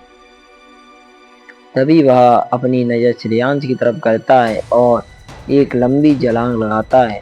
उस बाज के जलांग लगाते ही उसके पंख वह हवा में फैलने लगते हैं और वह इस तरह ऊपर की तरफ उड़ते हैं जैसे कि वह आसमान का सीना चीरने को इस कदर बेकरार हो रहे हो कि मालूम हो कि वह किसी का भी अब रुके से ना रुकने वाले हो। श्रेयांश अपनी नजरों को ऊपर आसमान की तरफ करता है तो वह देखता है कि वह बाज हवा के इस तरह लहराते हुए जा रहा था जैसे कि वह कोई पतंग हो और हवा में ही घुल रही हो। उसकी रफ्तार मानो ऐसी कि वह धरती के रेत को अपने साथ उड़ाकर ले जा रहा हो। वह श्रेयांश उस बाज की तरफ देखता ही रहता है। फिर उस बाज की दोनों लाल आंखें वह श्रेयांश की तरफ उठी हैं। फिर वह बाज तेज रफ्तार में और हवा को चीरता हुआ सीधा श्रेयांश पर हमला करने के लिए उसके पास आने लगता है। लेकिन वह बाज जैसे ही श्रेयांश से टकराता है, उससे पहले ही श्रेयांश वह उसमें आता है और वह एक लंबी लंबी और गहरी गहरी सांस लेने लगता है। और लंबी और गहरी सांस लेने के बाद वह हांफता है और वहीं पर जमीन पर जा गिरता है। वह जैसे ही जमीन पर गिरता है, बाज उसके पास आता है और उसे हड़बड़ाते हुए उठाते हुए कहता है, क्या हुआ श्रेयांश, तुम इस तरह हाँफ क्यों रहे हो? श्रेयांश अपनी नजरें बाजू की तरफ करता है और बाजू की तरफ करते हुए कहता है, मैंने मौत को अपने इतने करीब से देखा। इतना करते हुए वह अपने हाथों से इशारा करने लगता है, जिसमें से उसके चेहरे से बासु का चेहरा जितना दूर था, उससे ज्यादा करीब उसके हाथ थे। तभी श्रेयांश की इस हरकत को देखने के बाद बासु वह श्रेयांश की तरफ देखता है और श्रेयांश की तरफ देखते हुए कहता है, मुझे लगता है तुम्हारे दिमाग पर चोट लग गई है, इसीलिए तुम ऐसी बहकी बहकी बात कर रहे हो। श्रेयांश जैसे ही बासु की इस बात को सुनता है, वह बासु की तरफ देखता है और बासु की तरफ देखते हुए कहता है, नहीं, मैं सत्य कह रहा हूँ, अगर तुम्हें विश्वास ना हो तो ये देखो। इतना कहने के बाद वह इधर उधर देखने लगता है। लेकिन जैसे ही वह इधर उधर देखता है तो वह देखता है कि वह इस समय धर्मपुरी साम्राज्य में अपने कक्ष के अंदर था और वह इस समय अपने कक्ष के अंदर अपने बेड के सामने धरती पर बैठा हुआ था। तभी श्रेयांश वह बासु की तरफ देखता है और खुद में हड़बड़ाते हुए कहता है, ये क्या हुआ और ये मैंने कैसे किया? मैं तो उस समय वहां पर उस बाज के सामने। श्रेयांश की इस बात को सुनने के बाद बासु वह श्रेयांश की तरफ देखता है और श्रेयांश की तरफ देखते हुए कहता है, ऐसा है, अब मेरा दिमाग खराब हो रहा है। अगर तुमने एक और शब्द भी कहा तो तुम्हारी नार घोंट दूंगा मैं, जिसे तुम्हें मारकर मुझे मरना फिर पसंद है। श्रेयांश जैसे ही बासु की इस बात को सुनता है, वह एक लंबी और गहरी सांस लेता है और फिर उस स्क्रॉल को पढ़ने लगता है। उस स्क्रॉल में लिखा था बाज प्रलय कला। यह कला प्राचीन काल के बाज राज की है। वह बाजराज जो आसमान के सीने को चीर कर अंतरिक्ष की गहराइयों में जाने की ताकत रखता था। वह बहुत ज्यादा क्रूर और बेरहम बाजराज था। यह कला उसी के पंखों से बनाई हुई है। जो भी इस कला को सीखता है उसे बाजराज के पंख मिलेंगे। जैसे जैसे उसकी शक्तियां बढ़ने लगेंगी यह कला भी बहुत ज्यादा बढ़ने लगेगी। इतना कहने के बाद उस कला में नीचे कुछ सील बनी हुई थी जो उसे अपने हाथों से बनानी थी, जो उस कला को सीखने वाला था। श्रेयांश वहीं पर अपने बिस्तर के ऊपर बैठता है और अपने सामने खड़े हुए बासु की तरफ देखते हुए कहता है, बासु जाओ, जाकर बाहर नजर रखो, कोई अंदर ना आए। बासु जैसे ही श्रेयांश की इस बात को सुनता है वह अपने दांतों को पीसता है और श्रेयांश की तरफ देखते हुए कहता है, हाँ नजर रखो, जैसे कि तुमने मुझे अपना नौकर समझ लिया हो। इतना कहने के बाद बासु सामने की तरफ बढ़ने लगता है और दरवाजे पर जाकर पहरा देने लगता है। तभी श्रेयांश उस कला के द्वारा बनाई हुई सीलों को बनाने लगता है। जैसे ही वह उन सीलों को बनाता है वह कुछ समय लगता है, लेकिन कुछ समय बाद जैसे ही वह आखिरी सील को बनाकर पूरा करता है तभी उस कला के अंदर छपे हुए 2 पंख वह तेज सोने के जैसी रोशनी से चमकने लगते हैं और सीधे बाहर निकलकर श्रेयांश के शरीर के अंदर घुस जाते हैं। ऐसे ही वह दोनों पंख श्रेयांश के शरीर के अंदर घुसते हैं। श्रेयांश के मुंह से खून निकलने लगता है और वह जमीन पर आकर गिरता है। इसका मतलब साफ था कि श्रेयांश उन पंखों की शक्तियों को संभालने लायक नहीं है। श्रेयांश अपने मुट्ठियों को भींचता है और खुद में चिल्लाते हुए कहता है, नहीं नहीं, आज नहीं तो कभी नहीं, मैं इतनी आसानी से हार नहीं मानूंगा। इसके लिए चाहे मुझे अपनी कीमत जान की क्यों न देनी पड़े। इतना कहने के बाद वह अपने हाथों की सील को बनाने लगता है। वह जैसे जैसे सील बना रहा था उसके शरीर के ऊपर एक लंबी और गहरी नसें बाहर निकलने लगती हैं, जो कि उसके शरीर की नसें थी, जो कि उसके मांस को फाड़ कर बाहर आने के लिए तैयार थी। इस समय श्रेयांश का पूरा चेहरा, जो कि किसी मासूम की तरह बहुत ज्यादा खूबसूरत दिखाई देता था, वह पूरा का पूरा लाल दिखाई देने लगता है। इस समय श्रेयांश का चेहरा इस कदर लाल था जैसे कि सेब के ऊपर का हिस्सा। श्रेयांश अपने हाथों की मुट्ठियों को भींचता है और चिल्लाकर कहता है, नहीं। इतनी जोर से चिल्लाता है तभी श्रेयांश के शरीर के अंदर से पंख सीधे श्रेयांश के उस शक्ति स्टोन की तरफ जाते हैं और शक्ति स्टोन जोर जोर से चमकने लगता है। फिर चमकते हुए उसके अंदर से शक्तियां निकलने लगती हैं और सीधे जाकर उन पंख से टकरा जाती हैं। पंख एक प्राचीन बाज राज के थे, लेकिन इस समय सिर्फ पंख थे और श्रेयांश अगर देवश्रेष्ठ रैंक का योद्धा होता तो शायद पंख श्रेयांश के ऊपर हावी हो जाते, लेकिन इस समय श्रेयांश एक शक्ति समर्थ योद्धा बन चुका था। इसका मतलब साफ था कि श्रेयांश की शक्तियां भी बढ़ चुकी थी। श्रेयांश के शक्ति स्टोन से पंख टकराते हैं और श्रेयांश की शक्तियों से पंख पीछे जाने लगते हैं। सीधे श्रेयांश के हाथ के अंदर घुस जाते हैं। उसके बाद पंख श्रेयांश के पूरे शरीर में टहलने लगते हैं, लेकिन जहाँ जहाँ से पंख जा रहे थे वहाँ पर श्रेयांश को ऐसा महसूस हो रहा था जैसे कि कोई ताकतवर हवा उसके शरीर के अंदर घुस चुकी हो, जो उसके शरीर को फाड़ने के लिए तैयार हो रही हो। इस समय सभी लोगों की नज़र श्रेयांश के अंदर थी। श्रेयांश जोर से किच्ची दे रहा था।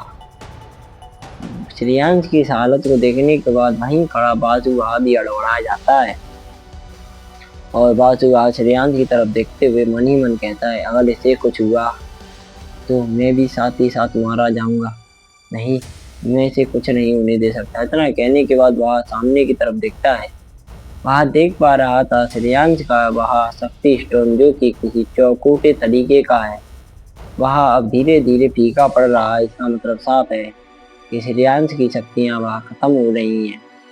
तभी बासु वह अपने हाथों की अंगूठी को रेंगता है और उसके अंदर से अपनी शक्ति जल की बूंदें बाहर निकालता है और उन्हें श्रेयांश के मुंह में डाल देता है। जैसे ही वह शक्ति जल की बूंदें श्रेयांश के शरीर के अंदर पहुंचती हैं, श्रेयांश की शक्तियों का हीरा वह जगमगाना बंद कर देता है और श्रेयांश के शरीर के अंदर एक ऐसा तूफान आता है मानो वो तबाही का हो।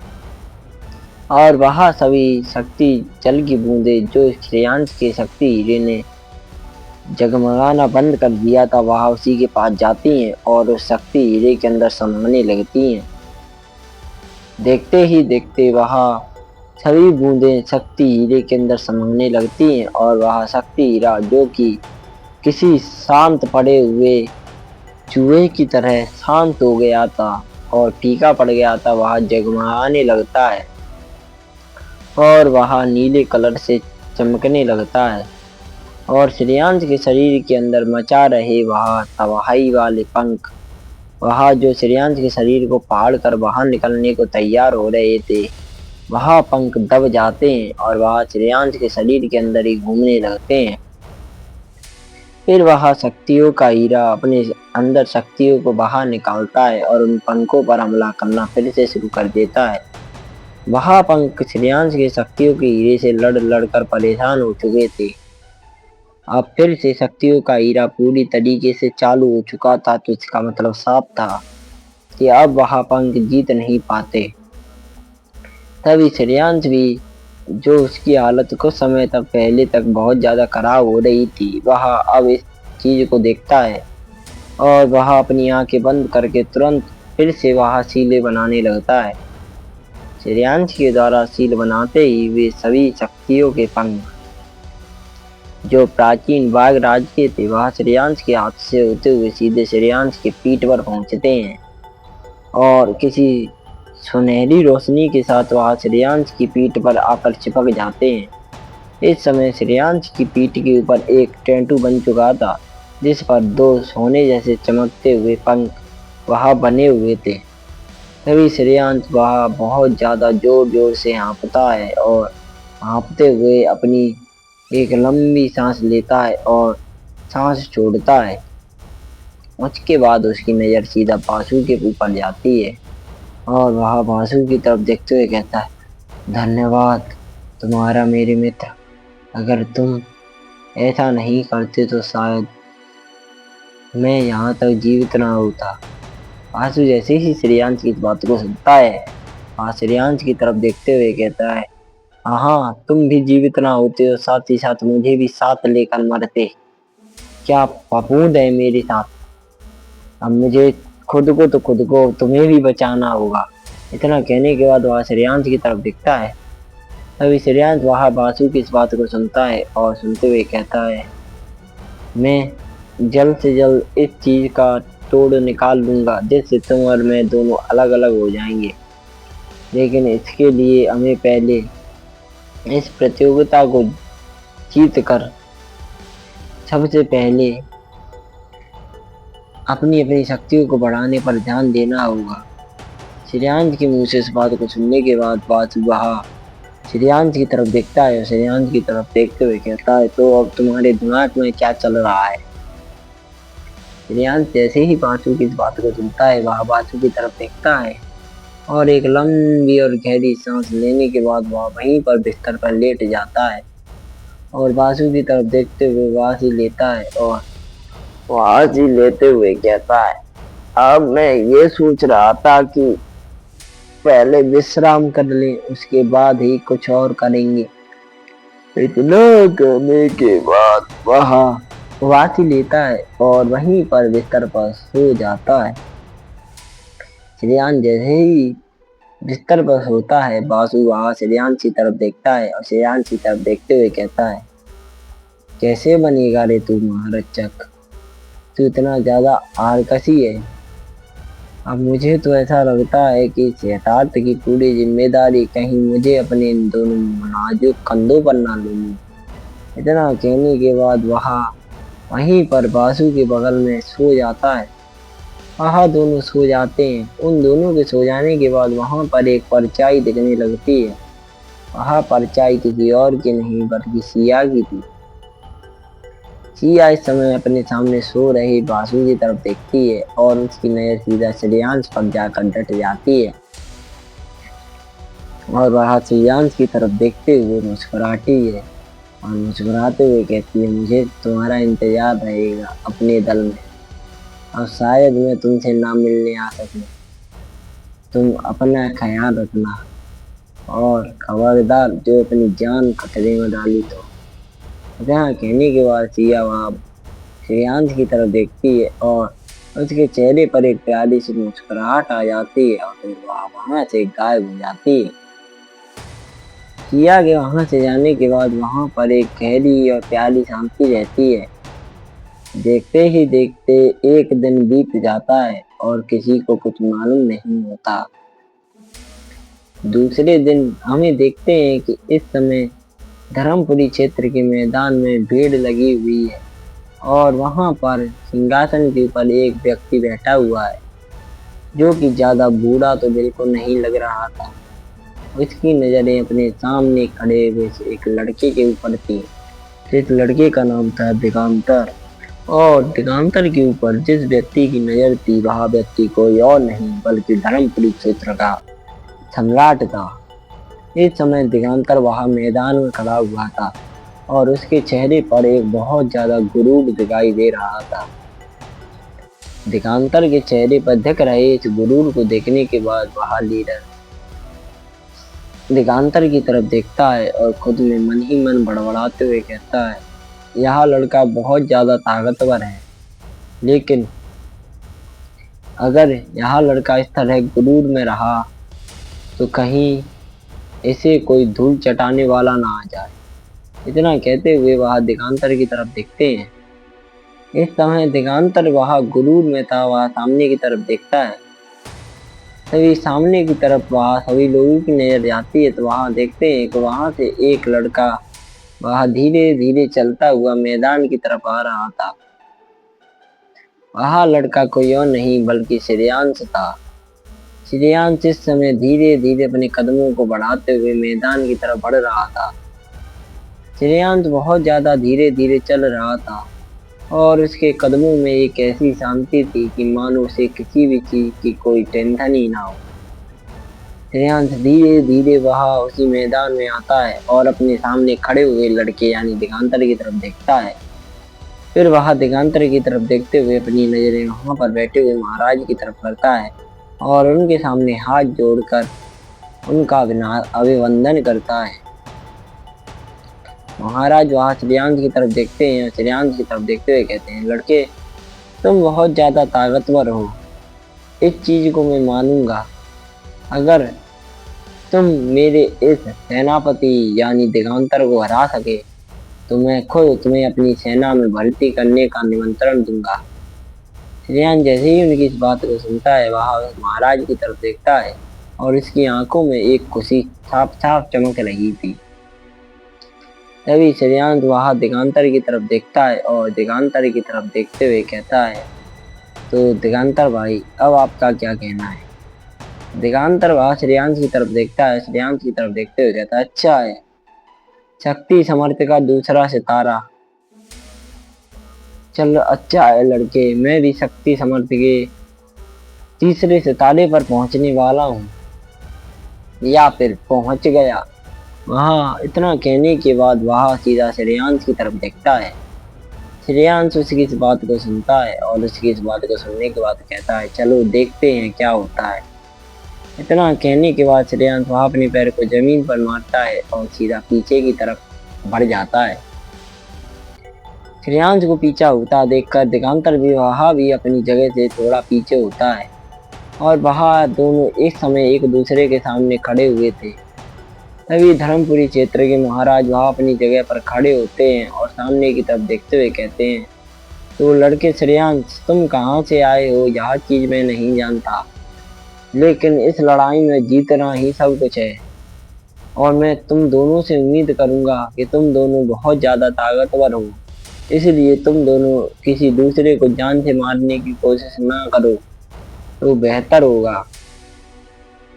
इतना कहने के बाद वहां महाराज अपने बगल में बैठे हुए बुजुर्ग यानी कि उस अनाउंसर की तरफ देखता है। वह अनाउंसर जैसे ही महाराज की नजरों को अपनी तरफ होते हुए देखता है, वह सीधी अपनी नजरें सामने की तरफ करता है। सामने की तरफ करते हुए कहता है, तो देवियों और सज्जनों, आज मुकाबला है श्रेयांश और दूसरे सबसे ताकतवर सेनापति दिगांतर के बीच, तो मुकाबला शुरू करो। उतना कहने के बाद वह सैनिक सामने की तरफ देखता है। उस सैनिक के सामने की तरफ देखते हुए देखकर दिगांतर वह श्रेयांश की तरफ देखता है और श्रेयांश की तरफ देखते हुए कहता है, लड़के, पहला हमला करने का मौका मैं तुझे दे रहा हूँ। जैसे ही श्रेयांश वह दिगांतर की इस बात को सुनता है, वह अपने सिर को हाँ में लाता है। उसके बाद वह अपने पैर को जमीन पर मारता है और सीधा दिगांतर की तरफ बढ़ने लगता है। दिगांतर उसे अपनी तरफ आते हुए देखता है, लेकिन वह कुछ नहीं कहता। फिर श्रेयांश वह अपने हाथों में शक्तियां इकट्ठा करता है। इस समय श्रेयांश की शक्तियों का हीरा वह बहुत ज्यादा जगमगा रहा था और उसके अंदर से शक्तियां खिंचते हुए सीधा श्रेयांश के हाथ में इकट्ठा होती हैं। तभी श्रेयांश वह धड़ाम के आवाज के साथ वह पंच सीधा दिगांतर के ऊपर मार देता है। जैसे ही श्रेयांश का पंच दिगांतर से टकराता है, वहां पर एक जोरदार धमाका होता है और चारों तरफ धूल ही धूल दिखने लगती है। श्रेयांश ने अपना सबसे ताकतवर हमला तो नहीं, पर एक हमला तो किया ही किया था। तभी सभी लोगों की नजर दिगांतर की तरफ होती है, तो वह देखते हैं कि इस समय दिगांतर अपनी जगह से 4 से 5 कदम पीछे हो गया है और उसने अपने हाथों से श्रेयांश के पंच को रोक रखा है। लेकिन इस पंच को रोकने के लिए उसे भी अपनी बहुत ज्यादा शक्तियों को खत्म करना पड़ा। तभी दिगांतर वहां श्रेयांश की तरफ देखता है और श्रेयांश की तरफ देखते हुए कहता है, लड़के, मैंने सोचा था तुम उतने भी बोरिंग नहीं हो, चलो तुमसे लड़ने में मजा आएगा। इतना कहने के बाद दिगांतर वहां अपने हाथों में शक्तियां इकट्ठा करता है और सीधा श्रेयांश के ऊपर मार देता है। श्रेयांश तुरंत हवा में अपने पैर को रखता है और एक लंबी और चौड़ी गुलाटी खाने के बाद वहां से गायब होते हुए सीधा बगल में पहुंचता है। इस समय श्रेयांश वहां दिगांतर के ठीक बगल में था। श्रेयांश ने अपनी त्रिविक्रम कला का प्रयोग किया था, जिससे वह गायब होकर सीधा बगल में पहुंच गया था। तभी श्रेयांश वह अपने हाथों में शक्तियां इकट्ठा करता है और धड़ाम की आवाज के साथ वह दिगांतर के ऊपर मार देता है। जैसे ही श्रेयांश का हमला दिगांतर से टकराता है, दिगांतर वह धरती को खिसकते हुए 8 से 9 कदम पीछे जा गिरता है और वहीं पर लगी हुई प्रोटेक्टिव सील से जा टकराता है। जैसे ही वह उस प्रोटेक्टिव सील से टकराता है, वहां धम की आवाज होती है। तभी सभी लोगों की नजर दिगांतर के ऊपर होती है, तो वह देखते हैं इस समय दिगांतर के ऊपर के कपड़े वह जो कि सफेद कवर का लगाज था, वह अब बहुत ज्यादा काला पड़ गया है। यानी कि इस समय दिगांतर के शरीर से उसकी भयावह शक्तियां बाहर निकल रही है। तभी दिगांतर वह सामने की तरफ देखता है और श्रेयांश की तरफ देखता है। श्रेयांश की तरफ देखते हुए वह गंभीर स्वर में कहता है, लड़के, तू बहुत ज्यादा ताकतवर है, तो इससे मजा आएगा लड़ने में। इतना कहने के बाद वह एक लंबी और गहरी सांस लेता है और सीधा श्रेयांश की तरफ बढ़ने लगता है। श्रेयांश भी उसे अपने पास आता हुआ देखता है। फिर श्रेयांश वह अपने हाथों में शक्तियां इकट्ठा करता है और वहीं पर चिल्लाकर कहता है, त्रिविक्रम कला। उसके इतना कहते ही वह अपनी जगह से तुरंत गायब होता है। जहां पर इस समय श्रेयांश खड़ा था, वहां पर सीधा आकर पंच टकराता है। जैसे ही दिगांतर का पंच श्रेयांश की खड़ी हुई जगह से टकराता है, जहां पर श्रेयांश कुछ समय पहले खड़ा हुआ था, वहां पर एक जोरदार धमाका होता है और जोरदार धमाके के साथ वह जगह आसमान से सीधा जमीन पर आ गिरती है और तिरक जाती है। श्रेयांश वहां अपनी जगह से पहले ही गायब हो चुका था, इसलिए वहां बच गया था। तभी दिगंतर वहां सामने की तरफ देखता है तो वहां देखता है कि एक जगह धुंधलाहट जाती है और वहां से एक लड़का बाहर निकलता है। तभी वह लड़का अपने सामने खड़े हुए योद्धा यानी दिगंतर की तरफ देखता है और दिगंतर की तरफ देखते हुए कहता है, तुम इतने भी ज्यादा बुरे नहीं हो, तुम बहुत ज्यादा ताकतवर योद्धा हो। अभी तो तुमने भी अपनी किसी भी कला का प्रयोग भी नहीं किया। दिगंतर जैसे ही श्रेयांश की इस बात को सुनता है वह श्रेयांश की तरफ देखता है और उसे ऊपर से नीचे तक देखने के बाद जोर जोर से हंसते हुए कहता है, तुझे लगता है कि मैं तुझ जैसे चूजे को हराने के लिए अपनी कलाओं का प्रयोग करूंगा, तो यह तेरी गलतफहमी है। इतना कहने के बाद वह श्रेयांश की तरफ देखता है और वहां पर झपट्टा मार देता है। तभी श्रेयांश वहां एक अजीबोगरीब सील बनाता है, चिल्लाकर कहता है, बाघराज की कला। उसकी इतना कहते ही उसके शरीर के ऊपर बने हुए वह दोनों पंख वह हीरे की तरह जगमगाते हैं और श्रेयांश की पीठ के ऊपर दो पंख दिखने लगते हैं। इस समय श्रेयांश छत पर हवा में वह उड़ रहा था, पंखों की सहायता से। श्रेयांश को इस तरह हवा में उड़ता हुआ देखकर वहां पर खड़े हुए बहुत सारे लोग वहां अड़बड़ा जाते हैं और हड़बड़ाते हुए कहते हैं, यह लड़का हवा में उड़ रहा है, कहीं यह लड़का आदि पूर्वज तो नहीं बन गया। इतना कहते हुए वहां सभी लोग कांपने लगते हैं। श्रेयांश को इस समय हवा में देखकर दिगंतर उसके तो चेहरा लाल हो जाता है और उसके पैरों के नीचे जमीन खिसक जाती है, क्योंकि दिगंतर जानता था कि अगर श्रेयांश गलती से भी आदि पूर्वज या अनंताधिपति रैंक हासिल कर ली तो उसके जैसे 100 दिगंतर भी श्रेयांश का बाल तक बांका नहीं कर पाएंगे। तभी श्रेयांश की पीठ पर आए हुए पंखों को देखने के बाद वहीं पर बैठे हुए महाराज, जो कि कोई और नहीं बल्कि धर्मपुरी क्षेत्र के महाराज थे, वह श्रेयांश की तरफ देखते हैं और श्रेयांश की तरफ देखते हुए कहते हैं, इस लड़के को जितना देखो उतना कम है। यह लड़का हर बार कोई ना कोई नया राज खोल ही देता है। इतना कहने के बाद वह हंसते हैं और श्रेयांश की तरफ देखने लगते हैं। इस समय श्रेयांश वह आसमान में उड़ रहा था। तभी श्रेयांश को आसमान में उड़ता हुआ देखकर वह दिगंतर वह श्रेयांश की तरफ देखता है और श्रेयांश की तरफ देखते हुए हड़बड़ाकर कहता है, तुम आदि पूर्वज रैंक पर पहुंच चुके हो। श्रेयांश जैसे ही अपने सामने खड़े हुए लड़के यानी कि दिगंतर की इस बात को सुनता है वह जोर जोर से हंसता है और हंसते हुए कहता है, आदि पूर्वज नहीं, मैं अभी तक यहाँ पर नहीं पहुंचा हूँ। मैं अभी भी शक्ति समर्थी के दूसरे सितारे का योद्धा हूँ। यह तो एक खास कला है जो मुझे मेरे किसी दोस्त ने दी है। दिगंतर जैसे ही श्रेयांश की इस बात को सुनता है उसकी जान में जान आती है और वह एक लंबी और गहरी सांस लेने के बाद अपने सामने खड़े हुए लड़के यानी श्रेयांश की तरफ देखता है और श्रेयांश की तरफ देखते हुए कहता है, चल एक सौदा करते हैं। अगर तू अपनी यह कला मुझे दे देता है तो मैं उसके बदले में तुझे मुंह मांगी आंसू जल की बूंदे दूंगा। क्योंकि यह हर कोई जानता था कि यथार्थ पर उड़ने की कला बहुत ज्यादा ताकतवर कलाओं में आती है। इस कला को कोई छोटा दल या छोटा साम्राज्य तो खरीद भी नहीं सकता। ये कलाएं अक्सर बड़े दलों के पास पाई जाती हैं और बड़े दल तो आखिरकार बड़े ही दल हैं। अगर श्रेयांश सिया से यह कला ना मांगता तो यह कला उसे कभी मिलती ही नहीं और वह कभी भी बिना आदि पूर्वज रैंक हासिल किए आसमान में नहीं उड़ पाता। श्रेयांश जैसे ही अपने सामने खड़े हुए योद्धा दिगंतर की इस बात को सुनता है वह दिगंतर की तरफ देखता है और दिगंतर की तरफ देखते हुए कहता है, नहीं, मैं इसे बेचना नहीं चाहता। श्रेयांश की इस बात को सुनने के बाद दिगंतर वहां श्रेयांश की तरफ देखता है और श्रेयांश की तरफ देखते हुए कहता है, सोच ले लड़के, मैं तुझे मुंह मांगी आंसू जल की शक्ति जल बूंदे दूंगा जिससे तू अपनी बिगड़ी हुई लाइफ को बना सकता है। श्रेयांश जैसे ही दिगंतर की इस बात को सुनता है वह दिगंतर की तरफ देखता है और उसकी तरफ देखते हुए अपने सिर को ना मिलाते हुए कहता है, नहीं, मुझे यह जल की बूंदे नहीं चाहिए। और बात रही आंसू जल की बूंदे की, तो मैं उसे इस प्रतियोगिता को जीतने के बाद ले ही लूंगा और तुम अपने युद्ध पर ध्यान दो। इतना कहने के बाद श्रेयांश वहां अपने नीचे खड़े हुए योद्धा यानी दिगांतर की तरफ देखता है।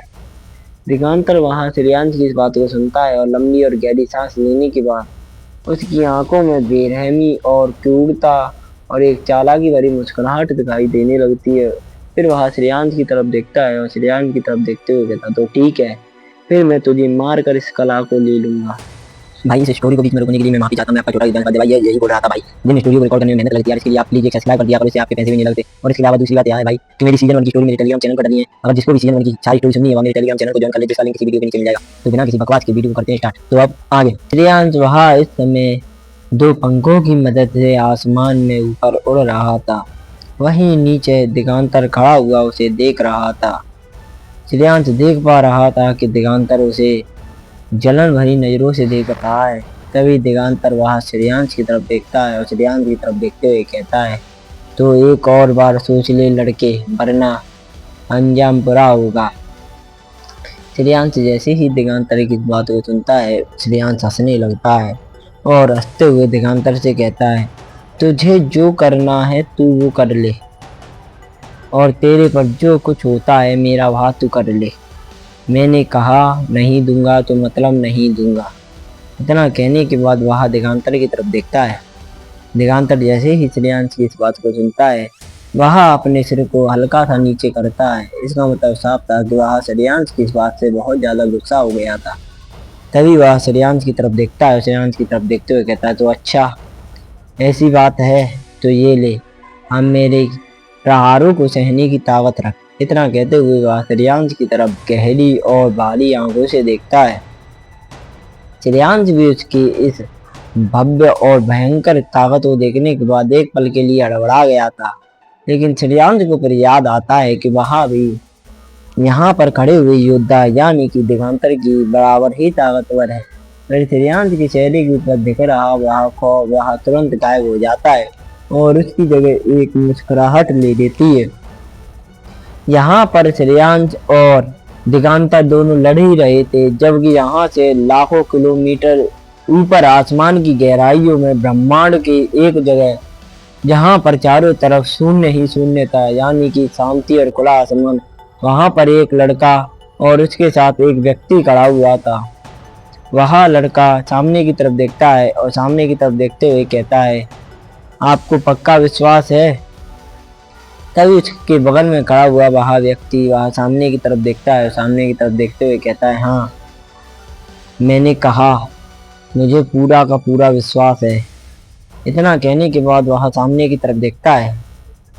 वह दोनों सामने की तरफ देख रहे थे तो वह देख रहे थे कि वह दोनों एक आसमान के ऊपर खड़े हैं और उन दोनों की नज़रें इस समय खाली आसमान के सामने की ओर है। तभी उन दोनों की नज़रों के सामने वहाँ पर धुंधलाहट जाती है और वहाँ पर किसी भेड़िया जैसे दिखने वाले जानवर जो कि पूरी तरीके से काले कलर के थे और बहुत ज़्यादा भयावह दिख रहे थे, जिनकी एक लेक गुलाबी और बैंगनी आंखें थी, वह सामने की तरफ देख रहे थे। तभी वह व्यक्ति वह अपने बगल में खड़े हुए इस लड़के की तरफ देखता है और इस लड़के की तरफ देखते हुए कहता है, मैंने कहा था ना। तभी वह लड़का अपने बगल में खड़े हुए इस व्यक्ति की तरफ देखता है और उस व्यक्ति की तरफ देखते हुए कहता है, हाँ नागेंद्र काका, आपने सत्य कहा था। इतना कहने के बाद वह लड़का सामने की तरफ देखता है। उस ब्रह्मांड की गहराइयों के बीच खड़े हुए वह 2 व्यक्ति कोई और नहीं बल्कि वीर और नागेंद्र थे।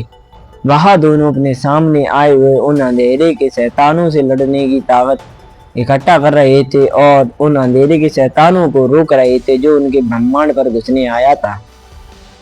इस समय वीर और नागेंद्र के पीछे एक बहुत बड़ा आयामी दरवाजा था, जिस पर सुनहरे धागों से उसे सिल दिया गया था, यानी कि कोई उसके अंदर ना आ पाए।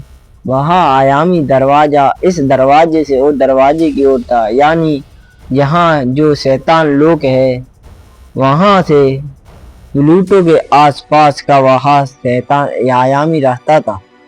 तभी वीर वह अपने सामने देखता है और सामने देखते हुए उन जानवरों को देखता है और उन्हें देखते हुए कहता है, तो नागेंद्र काका कैसे कैसे लपेटना है ये बताओ। नागेंद्र जैसे ही अपने सामने खड़े हुए उस लड़के की इस बात को सुनता है। वह हंसते हैं और हंसते हुए कहते हैं, अच्छा तो चलो देखते हैं सबसे ज्यादा इन शैतानों को कौन मारता है। इतना कहने के बाद नागेंद्र वहां अपने हाथों में शक्तियां इकट्ठा करते हैं। इस समय उनके शरीर से बहुत ज्यादा भयावह एक अर्ध अद्भुत की शक्तियां निकल रही थी। एक अर्ध अद्भुत की शक्तियों के दबाव के कारण आसपास की जगह बहुत थर्राने लगती है और कांपने लगती है। तभी नागेंद्र वहां अपने हाथों को जोड़ता है और उसके हाथों में एक तलवार जैसा दिखने वाला अस्त्र दिखने लगता है। नागेंद्र उस तलवार को लेता है और सामने की तरफ बढ़ने लगता है। नागेंद्र को आगे बढ़ता हुआ देखकर वीर वहीं पर खड़े हुए दो सैनिकों की तरफ देखता है और उनकी तरफ देखते हुए कहता है, जाओ जाकर राजमहल में संदेशा भेजो कि हमें मदद चाहिए, इसके लिए वह मदद लेकर आए। इतना कहने के बाद वह अपने बगल में खड़े हुए दोनों सैनिकों से कहता है। वह दोनों सैनिक तुरंत उनके पीछे बने हुए से आयामी रास्ते से दूसरी तरफ चले जाते हैं। तभी वीर वह भी अपने हाथों में शक्तियां इकट्ठा करता है और सामने की तरफ बढ़ने लगता है। इस समय वीर और नागेंद्र वहां उन अंधेरे के विशाल शैतानों से लड़ रहे थे। वहीं पर इन सब बातों से दूर और अनजान श्रेयांश वहां तो इस समय यथार्थ ग्रह के अंदर अपने सामने खड़े हुए लड़के जिसका नाम दिगांतर था उससे लड़ रहा था। श्रेयांश को यह भी नहीं मालूम था कि इस समय वहां पर क्या हो रहा है। तभी श्रेयांश वहां दिगांतर की तरफ देखता है और दिगांतर की तरफ देखते हुए कहता है, जैसा कि तुमने मुझे मारने का मन बना लिया है तो मुझे मेरे घर वालों ने एक चीज बहुत बखूबी सिखाई है कि अपने दुश्मन पर कभी भी रहम मत करो, चाहे वह किसी भी ग्रह पर क्यों ना हो। इतना कहने के बाद श्रेयांश वह अपने सामने खड़े हुए लड़के यानी दिगांतर की तरफ देखता है। दिगांतर उसकी इन बातों को सुनता है पर उसे उसकी बातों का कुछ मतलब समझ नहीं आता। फिर वह दिगांतर भी श्रेयांश की तरफ देखता है और श्रेयांश की तरफ देखते हुए कहता है, अच्छा अब देखते हैं तो ये तेरे घरवाली कैसे बचाते हैं। इतना कहने के बाद श्रेयांश वह अपने हाथों में शक्तियाँ इकट्ठा करने लगता है और शक्तियाँ इकट्ठा करने के बाद वह श्रेयांश की तरफ देखता है और श्रेयांश की तरफ देखते हुए कहता है, तो लड़के अगर तुझ में दम है तो तू मेरे इन प्रहारों से बचकर दिखा। इतना कहने के बाद वह अपने हाथों में एक शील बनाता है और चिल्लाकर कहता है, विचित्र अग्नि कला। उसके इतना कहते ही उसके शरीर के अंदर से एक बहुत ज्यादा विशाल और बहुत ज्यादा रंग बिरंगी अग्नि जो कि 7 कलरों से बनी हुई थी वह अग्नि निकलने लगती है और उसके हाथों में इकट्ठा हो जाती है। जैसे ही वह अग्नि उसके हाथों में इकट्ठा होती है वह तुरंत उसे श्रेयांश की तरफ मार देता है। श्रेयांश उस अग्नि को बहुत ज्यादा भव्य और विकराल रूप में अपनी तरफ आते हुए देखता है और उसे आते हुए देखकर उसके हाथों से अपने आप ऑटोमेटिक शील बनने रहती हैं और वह चिल्लाकर कहता है, त्रिविक्रम कला। उसके इतना कहते ही जैसे ही श्रेयांश के पास वह अग्नि आती है श्रेयांश तुरंत अपनी जगह से किसी सूं की आवाज के साथ गायब होता है। इस समय श्रेयांश की पीठ के ऊपर पंख थे और श्रेयांश पहले ही बहुत ज्यादा ताकत के साथ टेलीपोर्ट होता था, लेकिन अब पंख होने के कारण उसकी रफ्तार इतनी ज्यादा हो चुकी थी कि उसे किसी चौथे पड़ाव का शक्ति समर्थ भी शायद ना देख पाए। तभी वह अपने सामने खड़े हुए से योद्धा यानी कि दिगांतर की तरफ देखता है और उसकी तरफ देखते हुए कहता है, तो कैसा रहा। दिगांतर जैसे ही श्रेयांश की इस बात को सुनता है वह श्रेयांश की तरफ देखता है और श्रेयांश की तरफ देखते हुए कहता है, लड़के तुझे क्या लगता है कि तू अपनी इन बकवास तकनीकों से मुझसे बच सकता है। मेरी कलाएं बहुत ज्यादा ताकतवर हैं, अगर तुझ में दम है तो तू मेरी इन कलाओं के सामने खड़ा होकर भी दिखा। इतना कहने के बाद श्रेयांश के सामने खड़ा हुआ लड़का जिसका नाम दिगांतर था वह अपने हाथों में और ज्यादा शक्तियां इकट्ठा करने लगता है और वह शक्तियां इकट्ठा करते हुए श्रेयांश की तरफ देखता है और श्रेयांश की तरफ देखते हुए कहता है, आसमान वज्र करबा।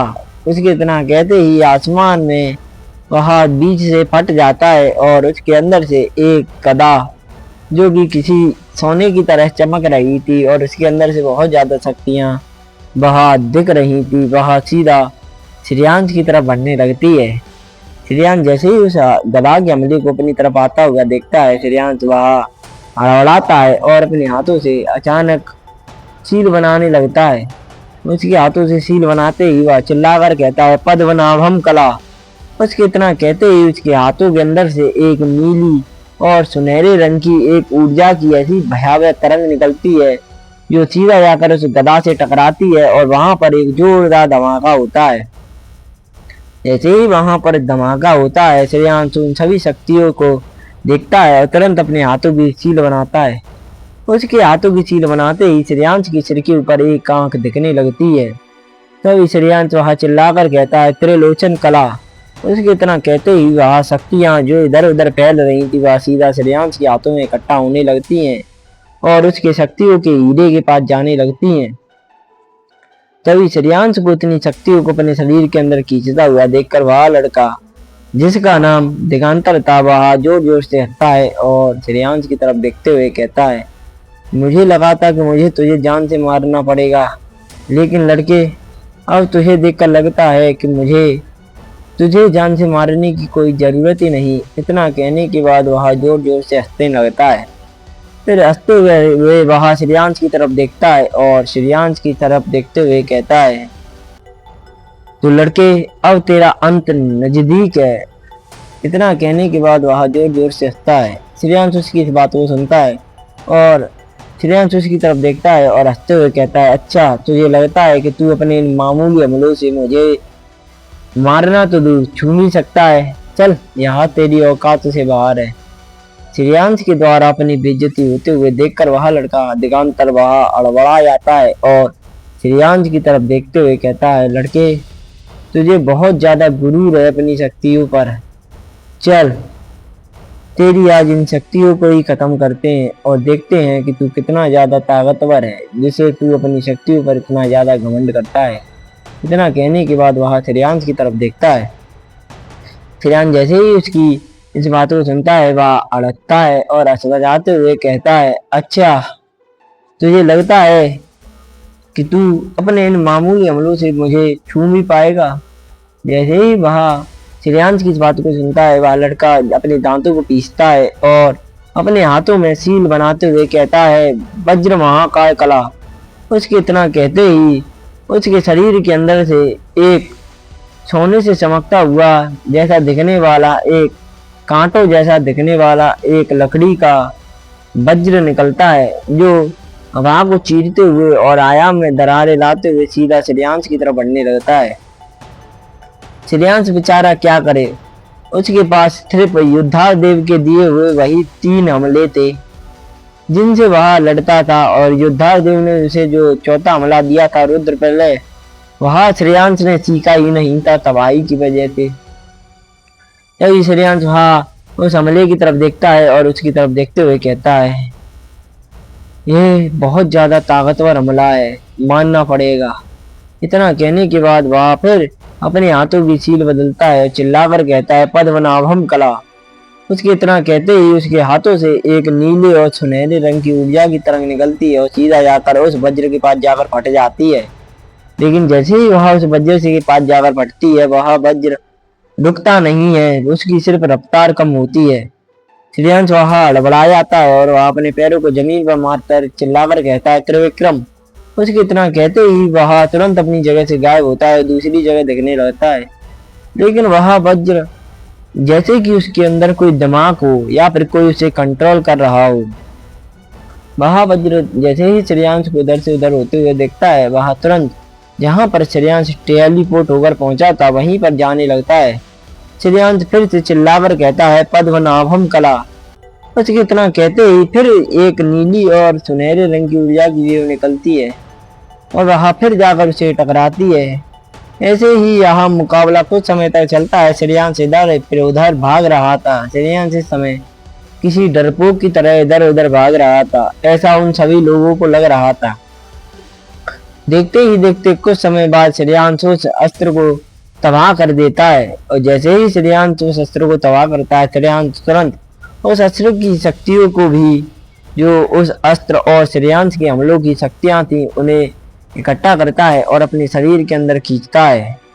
जैसे ही श्रेयांश उन सभी शक्तियों को अपने शरीर के अंदर खींचता है उसके शक्तियों का हीरा वहां बहुत ज्यादा जोर जोर से और भयंकर तरीके से जगमगाने लगता है और वह फूटने की कगार पर पहुंच जाता है। इस समय श्रेयांश के शरीर के अंदर अगर कोई उसके ऊपर के कपड़ों को उठाकर देखता तो वह दिखता कि श्रेयांश के शरीर में दरारें जैसे पड़ने लगी हैं और उसकी नसें किसी रेंगते हुए सांप की तरह बाहर आ गई हैं।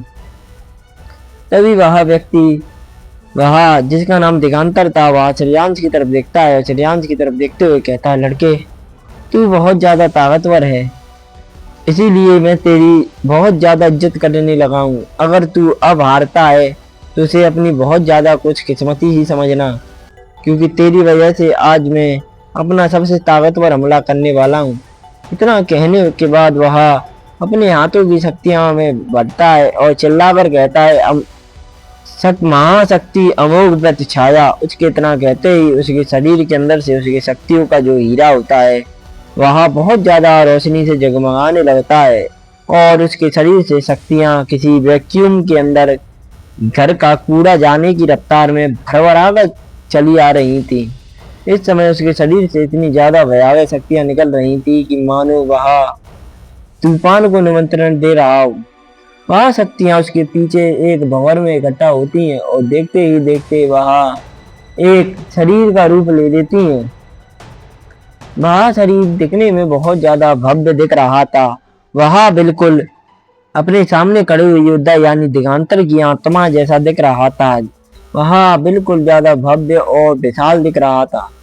तभी दिगांतर वह उस शरीर की तरफ देखता है और शरीर की तरफ देखते हुए चिल्लाकर कहता है, तो लड़के अगर तूने मेरे इस हमले को झेल लिया तो मैं खुद इतनी सभा के आगे बोल रहा हूँ कि मैं खुद अपनी हार स्वीकार करूंगा और यहाँ से चला जाऊंगा। अगर तू इस हमले को नहीं रोक पाया तो तुझे कुछ करने की जरूरत ही नहीं, तू खुद ब खुद तबाह हो जाएगा। उसके इतना कहते ही वह हंसने लगता है और वह हंसते हुए अपने शरीर की तरफ देखता है और अपने हाथों में सील बनाता है। जैसे ही वह सील बनाता है उसके पीछे खड़ा हुआ वह अमोघ प्रतिछाया वह भी सील बनाने लगती है और जैसे ही वह सील बनाती है उसके हाथ के अंदर एक बहुत बड़ी ढाल दिखने लगती है। तभी वह ढाल जगमगाती है और जगमगाते हुए वह पूरी अमोघ प्रतिछाया वह किसी रोशनी में बदल जाती है और सीधी उस ढाल के अंदर घुस जाती है। जैसे ही वह अमोघ प्रतिछाया उस ढाल के अंदर घुसती है वहां पर एक शक्तियों का बहुत ज्यादा भव्य और भयंकर दबाव फैलने लगता है। फिर वह ढाल किसी टूटते हुए तारे की रफ्तार में सीधा श्रेयांश की तरफ बढ़ती जा रही थी। वहां पर खड़े हुए बहुत सारे लड़के और लड़कियां, उनकी नजर श्रेयांश की तरफ थी। तभी उन लड़कों में से एक लड़का वहां श्रेयांश की तरफ देखता है और अपने साथ में बैठे हुए लड़के की तरफ देखकर कहता है, यह कितना घमंडी लड़का है, इसने हमला करने के लिए अपनी अमोघ प्रतिछाया तक को बाहर नहीं निकाला, यह खुद को सर्वशक्तिमान समझ रहा है। इतना कहने के बाद वह दोनों एक दूसरे की तरफ देखते हैं और श्रेयांश की तरफ देखकर उनके चेहरे के ऊपर एक धिक्कार भरी मुस्कुराहट आ जाती है। श्रेयांश भी अपने पास आ रही उस ढाल को देखता है। श्रेयांश उस ढाल को अपने पास आता हुआ देख रहा था तो श्रेयांश महसूस कर पा रहा था उस ढाल के अंदर से बहुत ज्यादा खतरनाक और ताकतवर शक्तियां महसूस हो रही हैं। श्रेयांश जानता था कि अगर वह शक्तियां श्रेयांश से टकराई तो श्रेयांश मरेगा तो नहीं, लेकिन श्रेयांश की हालत बहुत ज्यादा खराब हो जाएगी। श्रेयांश नहीं चाहता था कि वह बिल्कुल भी घायल हो, इसीलिए श्रेयांश वह उस ढाल की तरफ देखता है और एक लंबी और गहरी सांस लेने के बाद खुद में बड़बड़ाता है, वाकई में इस ग्रह पर यह अमोघ प्रतिछाया नाम की यह तकनीक बहुत ज्यादा ताकतवर है। मालूम नहीं कि आगे जाकर किन किन शक्तिशाली लोगों से सामना होगा। इतना कहने के बाद वह अपने सामने देखता है और सामने देखते हुए कहता है, तो जैसा कि तुमने कहा था तो फिर ठीक है। इतना कहने के बाद श्रेयांश वह अपने हाथों की सील बदलता है और वह अपने हाथों की सील बदलने लगता है। देखते ही देखते श्रेयांश वह अपने हाथों की सील को पूरा करता है और चिल्लाकर उस अपनी तरफ आती हुई ढाल की तरफ देखता है और उस ढाल की तरफ देखते हुए कहता है, त्रिलोचन कला। उसके इतना कहते ही उसके सिर के ऊपर बन रही वह तीसरी आंख वह जगमगाने लगती है और उसके अंदर एक बहुत ज्यादा भव्य और खतरनाक ताकतवर शक्तियां महसूस होने लगती है। तभी श्रेयांश वहां अपने पैर को तुरंत जमीन पर मारता है और आसमान में जाता है। श्रेयांश के आसमान में जाते ही श्रेयांश के शरीर के अंदर उसकी शक्तियों का हीरा यानी उसका शक्ति का स्टोन वह जोर जोर से जगमगाने लगता है और श्रेयांश के शरीर के अंदर तूफान मचा रही उन सभी तबाही की शक्तियां जो कि श्रेयांश के शरीर के अंदर थी वह किसी धड़ाम की आवाज के साथ सीधा श्रेयांश के सिर के ऊपर जाती हैं और श्रेयांश की त्रिलोचन कला के अंदर घुस जाती हैं। और जैसे ही वह ढाल श्रेयांश के पास पहुंचती है वह शक्तियां एक बाण का रूप ले लेती हैं और सूं की आवाज करते हुए सीधा जाकर उस ढाल से जा टकराती हैं। जैसे ही दोनों शक्तियां एक दूसरे से टकराती हैं वहां पर एक जोरदार धमाका होता है और धड़ाम की आवाज के साथ वहां पर एक शक्तियों की ऐसी तरंग फैलती है जो मानो किसी को भी झुकने के लिए मजबूर कर दे। वहां पर शक्तियों की बहुत ज्यादा भव्य तरंग फैल चुकी थी, चारों तरफ माटी ही माटी थी। इस समय उस ग्राउंड के चारों तरफ लगे हुए सुरक्षा कवच जो कि पारदर्शी था जिसके अंदर सभी लोग देख पा रहे थे उसके अंदर धूल ही धूल भर चुकी थी। तभी सभी लोगों की नजर उस धूल के बीच में थी। सभी लोग देखना चाहते थे कि आखिरकार इस युद्ध का अंजाम क्या हुआ, क्योंकि हर कोई श्रेयांश के इस ताकतवर हमले की उम्मीद भी नहीं कर रहा था। श्रेयांश का यह हमला जो कि त्रिलोचन कला थी वह ज्यादा ताकतवर तो नहीं थी लेकिन वह बहुत ज्यादा कमजोर भी नहीं थी। श्रेयांश की शक्तियां शक्ति समर्थवर होने के कारण उसकी भी शक्तियां बढ़ चुकी थी। तो सभी लोगों की नजर वह सामने की तरफ होती है। देखते ही देखते कुछ समय बीतता है तो सभी लोग देखते हैं कि वहां पर बह रही शक्तियां वह धीरे होने लगती हैं और उन शक्तियों के अंदर से दो परछाइयां दिखाई देने लगती हैं। तभी सभी लोगों की नजर दोनों परछाइयों पर जाती हैं। तभी वहां लोग देखते हैं कि उन परछाइयों में से एक परछाई वहां अपने घुटनों की पर बैठी हुई है और उसके मुंह से लगातार खून निकल रहा है।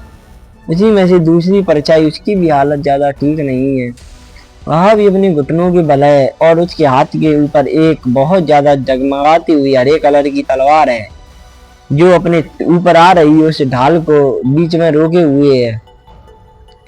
सभी लोगों की नजर श्रेयांश के ऊपर होती है जिसने अपनी अस्त्रवेद तलवार से उस ढाल को अपने ऊपर आते हुए से रोक दिया था और उसे रोक कर बीच में ही रखा था। श्रेयांश उस ढाल को बीच में रोके हुए था। तभी श्रेयांश वहां उस ढाल की शक्तियों से पीछे जाने लगता है। श्रेयांश की शक्तियां इस बार लगभग खत्म हो चुकी थी क्योंकि श्रेयांश ने अपना त्रिलोचन हमला किया था जिसके लिए उसे बहुत ज्यादा शक्तियों की जरूरत पड़ी और उसने जितनी भी शक्तियां कैद की थी वह सब शक्तियां उसके शरीर के अंदर थी। अगर वह सभी शक्तियां श्रेयांश के शरीर को तबाह ना कर दे इसीलिए श्रेयांश ने अपनी बहुत सारी शक्तियों से उन सभी ताकतवर और बेकाबू शक्तियों को अपने शरीर के अंदर ही रोक रखा था। तभी श्रेयांश वह सामने की तरफ देखता है और सामने की तरफ देखते हुए कहता है, तो जैसा कि मैंने कहा था बिल्कुल वही हुआ। इतना कहने के बाद उसकी नजर सामने की तरफ होती है। वह देख पा रहा था कि उसकी अस्त्रवेद तलवार उस ढाल को रोके हुए है लेकिन वह ढाल उसके अस्त्रवेद पर हावी होने लगी है। तभी श्रेयांश देख पा रहा था कि वह ढाल अब श्रेयांश के ऊपर हावी होने लगी है और वह श्रेयांश को नीचे दबाना चाहती है। श्रेयांश इस समय बहुत ज्यादा कमजोर हो चुका था और उसके मुंह से बहुत ज्यादा खतरनाक तरीके से खून बह रहा था। श्रेयांश उसे रोक ही रहा था। तभी श्रेयांश की नाक से भाप की आवाज के साथ खून बहने लगता है और श्रेयांश के हाथ कांपने लगते हैं। तभी सभी लोगों को लगा था कि वह ढाल श्रेयांश की शीश को काटकर अलग करने वाली है। तभी कुछ ऐसा चमत्कार हुआ जिसकी किसी ने उम्मीद भी ना की। श्रेयांश के हाथों में लग रही वह अस्त्रवेद तलवार जो कि उस ढाल को रोके हुई थी वह अचानक से जगमगाने लगती है और धड़ाम की आवाज के साथ अपने ऊपर आ रहे उस सारे दबाव को चीर देती है। और उस दबाव को चीरते हुए वह उस ढाल को भी चीर देती है। जैसे ही वह उस ढाल को चीरती है, इस समय श्रेयांश वह घुटनों के बल फिर गिर जाता है और अपने मुंह से खून पहुंचने लगता है, क्योंकि श्रेयांश के ऊपर आ रहा हमला उसकी अस्त्रवेद ने चीर दिया था। और श्रेयांश के जो विरोधी योद्धा था वह भी खून की उल्टी करने लगा था और वह हड़बड़ाते हुए उसी लगी हुई प्रोटेक्टिव शील्ड से जा टकराता है और धड़ाम के आवाज के साथ उसकी नाक से खून निकलने लगता है। तभी वह योद्धा अपने सामने की तरफ देखता है और सामने की तरफ देखते हुए कहता है, मैं हार नहीं सकता, यह सब कैसे हो सकता है। इतना कहने के बाद वह हड़बड़ाता है और अपने सामने देखता है। देख पा रहा था श्रेयांश, उसकी भी हालत ज्यादा खराब नहीं है। श्रेयांश के ऊपर आ रहे दबाव को उसकी अस्त्रवेद ने उस ढाल से टकराते ही अपने अंदर सूखना शुरू कर दिया था, इसीलिए उस ढाल की बहुत ज्यादा ताकत तो अस्त्रवेद के अंदर थी। जितनी भी ताकत बची हुई थी उसे श्रेयांश ने अपने त्रिविक्रम कला से इधर उधर करके गायब कर दिया और त्रिलोचन कला के प्रहार से उस ताकत को लगभग समाप्त ही कर दिया और बची हुई ताकत को श्रेयांश की उस अस्त्रवेद ने सूख लिया। इसीलिए वह ढाल बहुत ज्यादा कमजोर हो गई और वह तबाह हो गई। वहां पर भीड़ में बैठे हुए सभी लोगों की आंखें तो वह बहुत ज्यादा बड़ी बड़ी हो जाती हैं और वह एक दूसरे की तरफ देखते हुए अपनी नजरें श्रेयांश की तरफ करे बिना रह नहीं पाते, क्योंकि हर कोई जानता था कि अमोघ प्रतिछाया के प्रहार से जैसा जो हमला होता है वह बहुत ज्यादा ताकतवर हमला होता है। इसका मतलब साफ था कि अगर श्रेयांश ने इस हमले को रोका है तो श्रेयांश के पास कोई ऐसा खास पैंतरा पहले से ही था जो उसने किसी को नहीं बताया था। तभी सभी लोगों की नजर श्रेयांश के ऊपर थी। तभी वहां महाराज अपने हाथों की ताली बजाता है। जैसे ही वह ताली बजाता है, इस समय दो सेविकाएं वहां श्रेयांश के पास और दो सेविकाएं सीधी दिगांतर के पास आती हैं। तभी वह अनाउंसर वहां देखता है, देख पा रहा था इस समय दोनों योद्धा वहां जमीन पर पड़े हुए हैं। तभी वह अनाउंसर सामने की तरफ देखता है, सामने की तरफ देखते हुए कहता है, यह लड़ाई बहुत ज्यादा टक्कर की हुई और इस लड़ाई में कौन जीता यह कहना संभव नहीं है। तो इसका मतलब साफ है कि यह लड़ाई अब रद्द। वह इतना ही कह पाता है कि तभी वहां पर धड़ाम की आवाज होती है। तभी सभी लोगों की नजर वहां सीधा श्रेयांश के पास जाती है। श्रेयांश तुरंत अपनी अस्त्रवेद को वहां जमीन में गाड़ देता है और उसके ऊपर अपने सारे वजन को रखता है और खड़ा हो जाता है। खड़ा होने के बाद वह धीरे धीरे लड़खड़ाते हुए गिरते पड़ते सीधा अपने सामने पड़े हुए योद्धा यानी दिगांतर की तरफ बढ़ता चला जा रहा था और उसके हाथों में लग रही अस्त्रवेद वह किसी हरे हीरे की तरह बहुत ज्यादा जगमगा रही थी। तभी श्रेयांश अपने सामने खड़े योद्धा यानी कि दिगांतर की तरफ देखता है और उसकी तरफ देखते हुए कहता है, तुमने गलत बंदे से पंगा ले लिया। इतना कहने के बाद वह तुरंत अस्त्रवेद के अंदर अपने शरीर की बची हुई शक्तियों को भरता है और सीधा दिगांतर के सिर के ऊपर मार देता है। जैसे ही श्रेयांश का वह बहुत ज्यादा कठिन और ताकतवर हमला सीधा दिगांतर की तरफ बढ़ने लगता है, तभी वहां पर हवा का एक ऐसा गुहार आता है जिसकी किसी ने उम्मीद भी नहीं की थी। चारों तरफ सन्नाटा छा जाता है। तो क्या हुआ कहानी के अगले इस भाग में? क्या श्रेयांश ने खत्म कर दिया दिगांतर को? और क्या वीर और नागेंद्र रोक पाएंगे उन अंधेरे के शैतान सम्राटों को? जानने के लिए बने रहे मेरी कहानी द स्टोरी ऑफ महारक्षक मेरे साथ में आपका छोटा भाई दिव्यांशु उपाध्याय। राम राम सभी भाइयों का।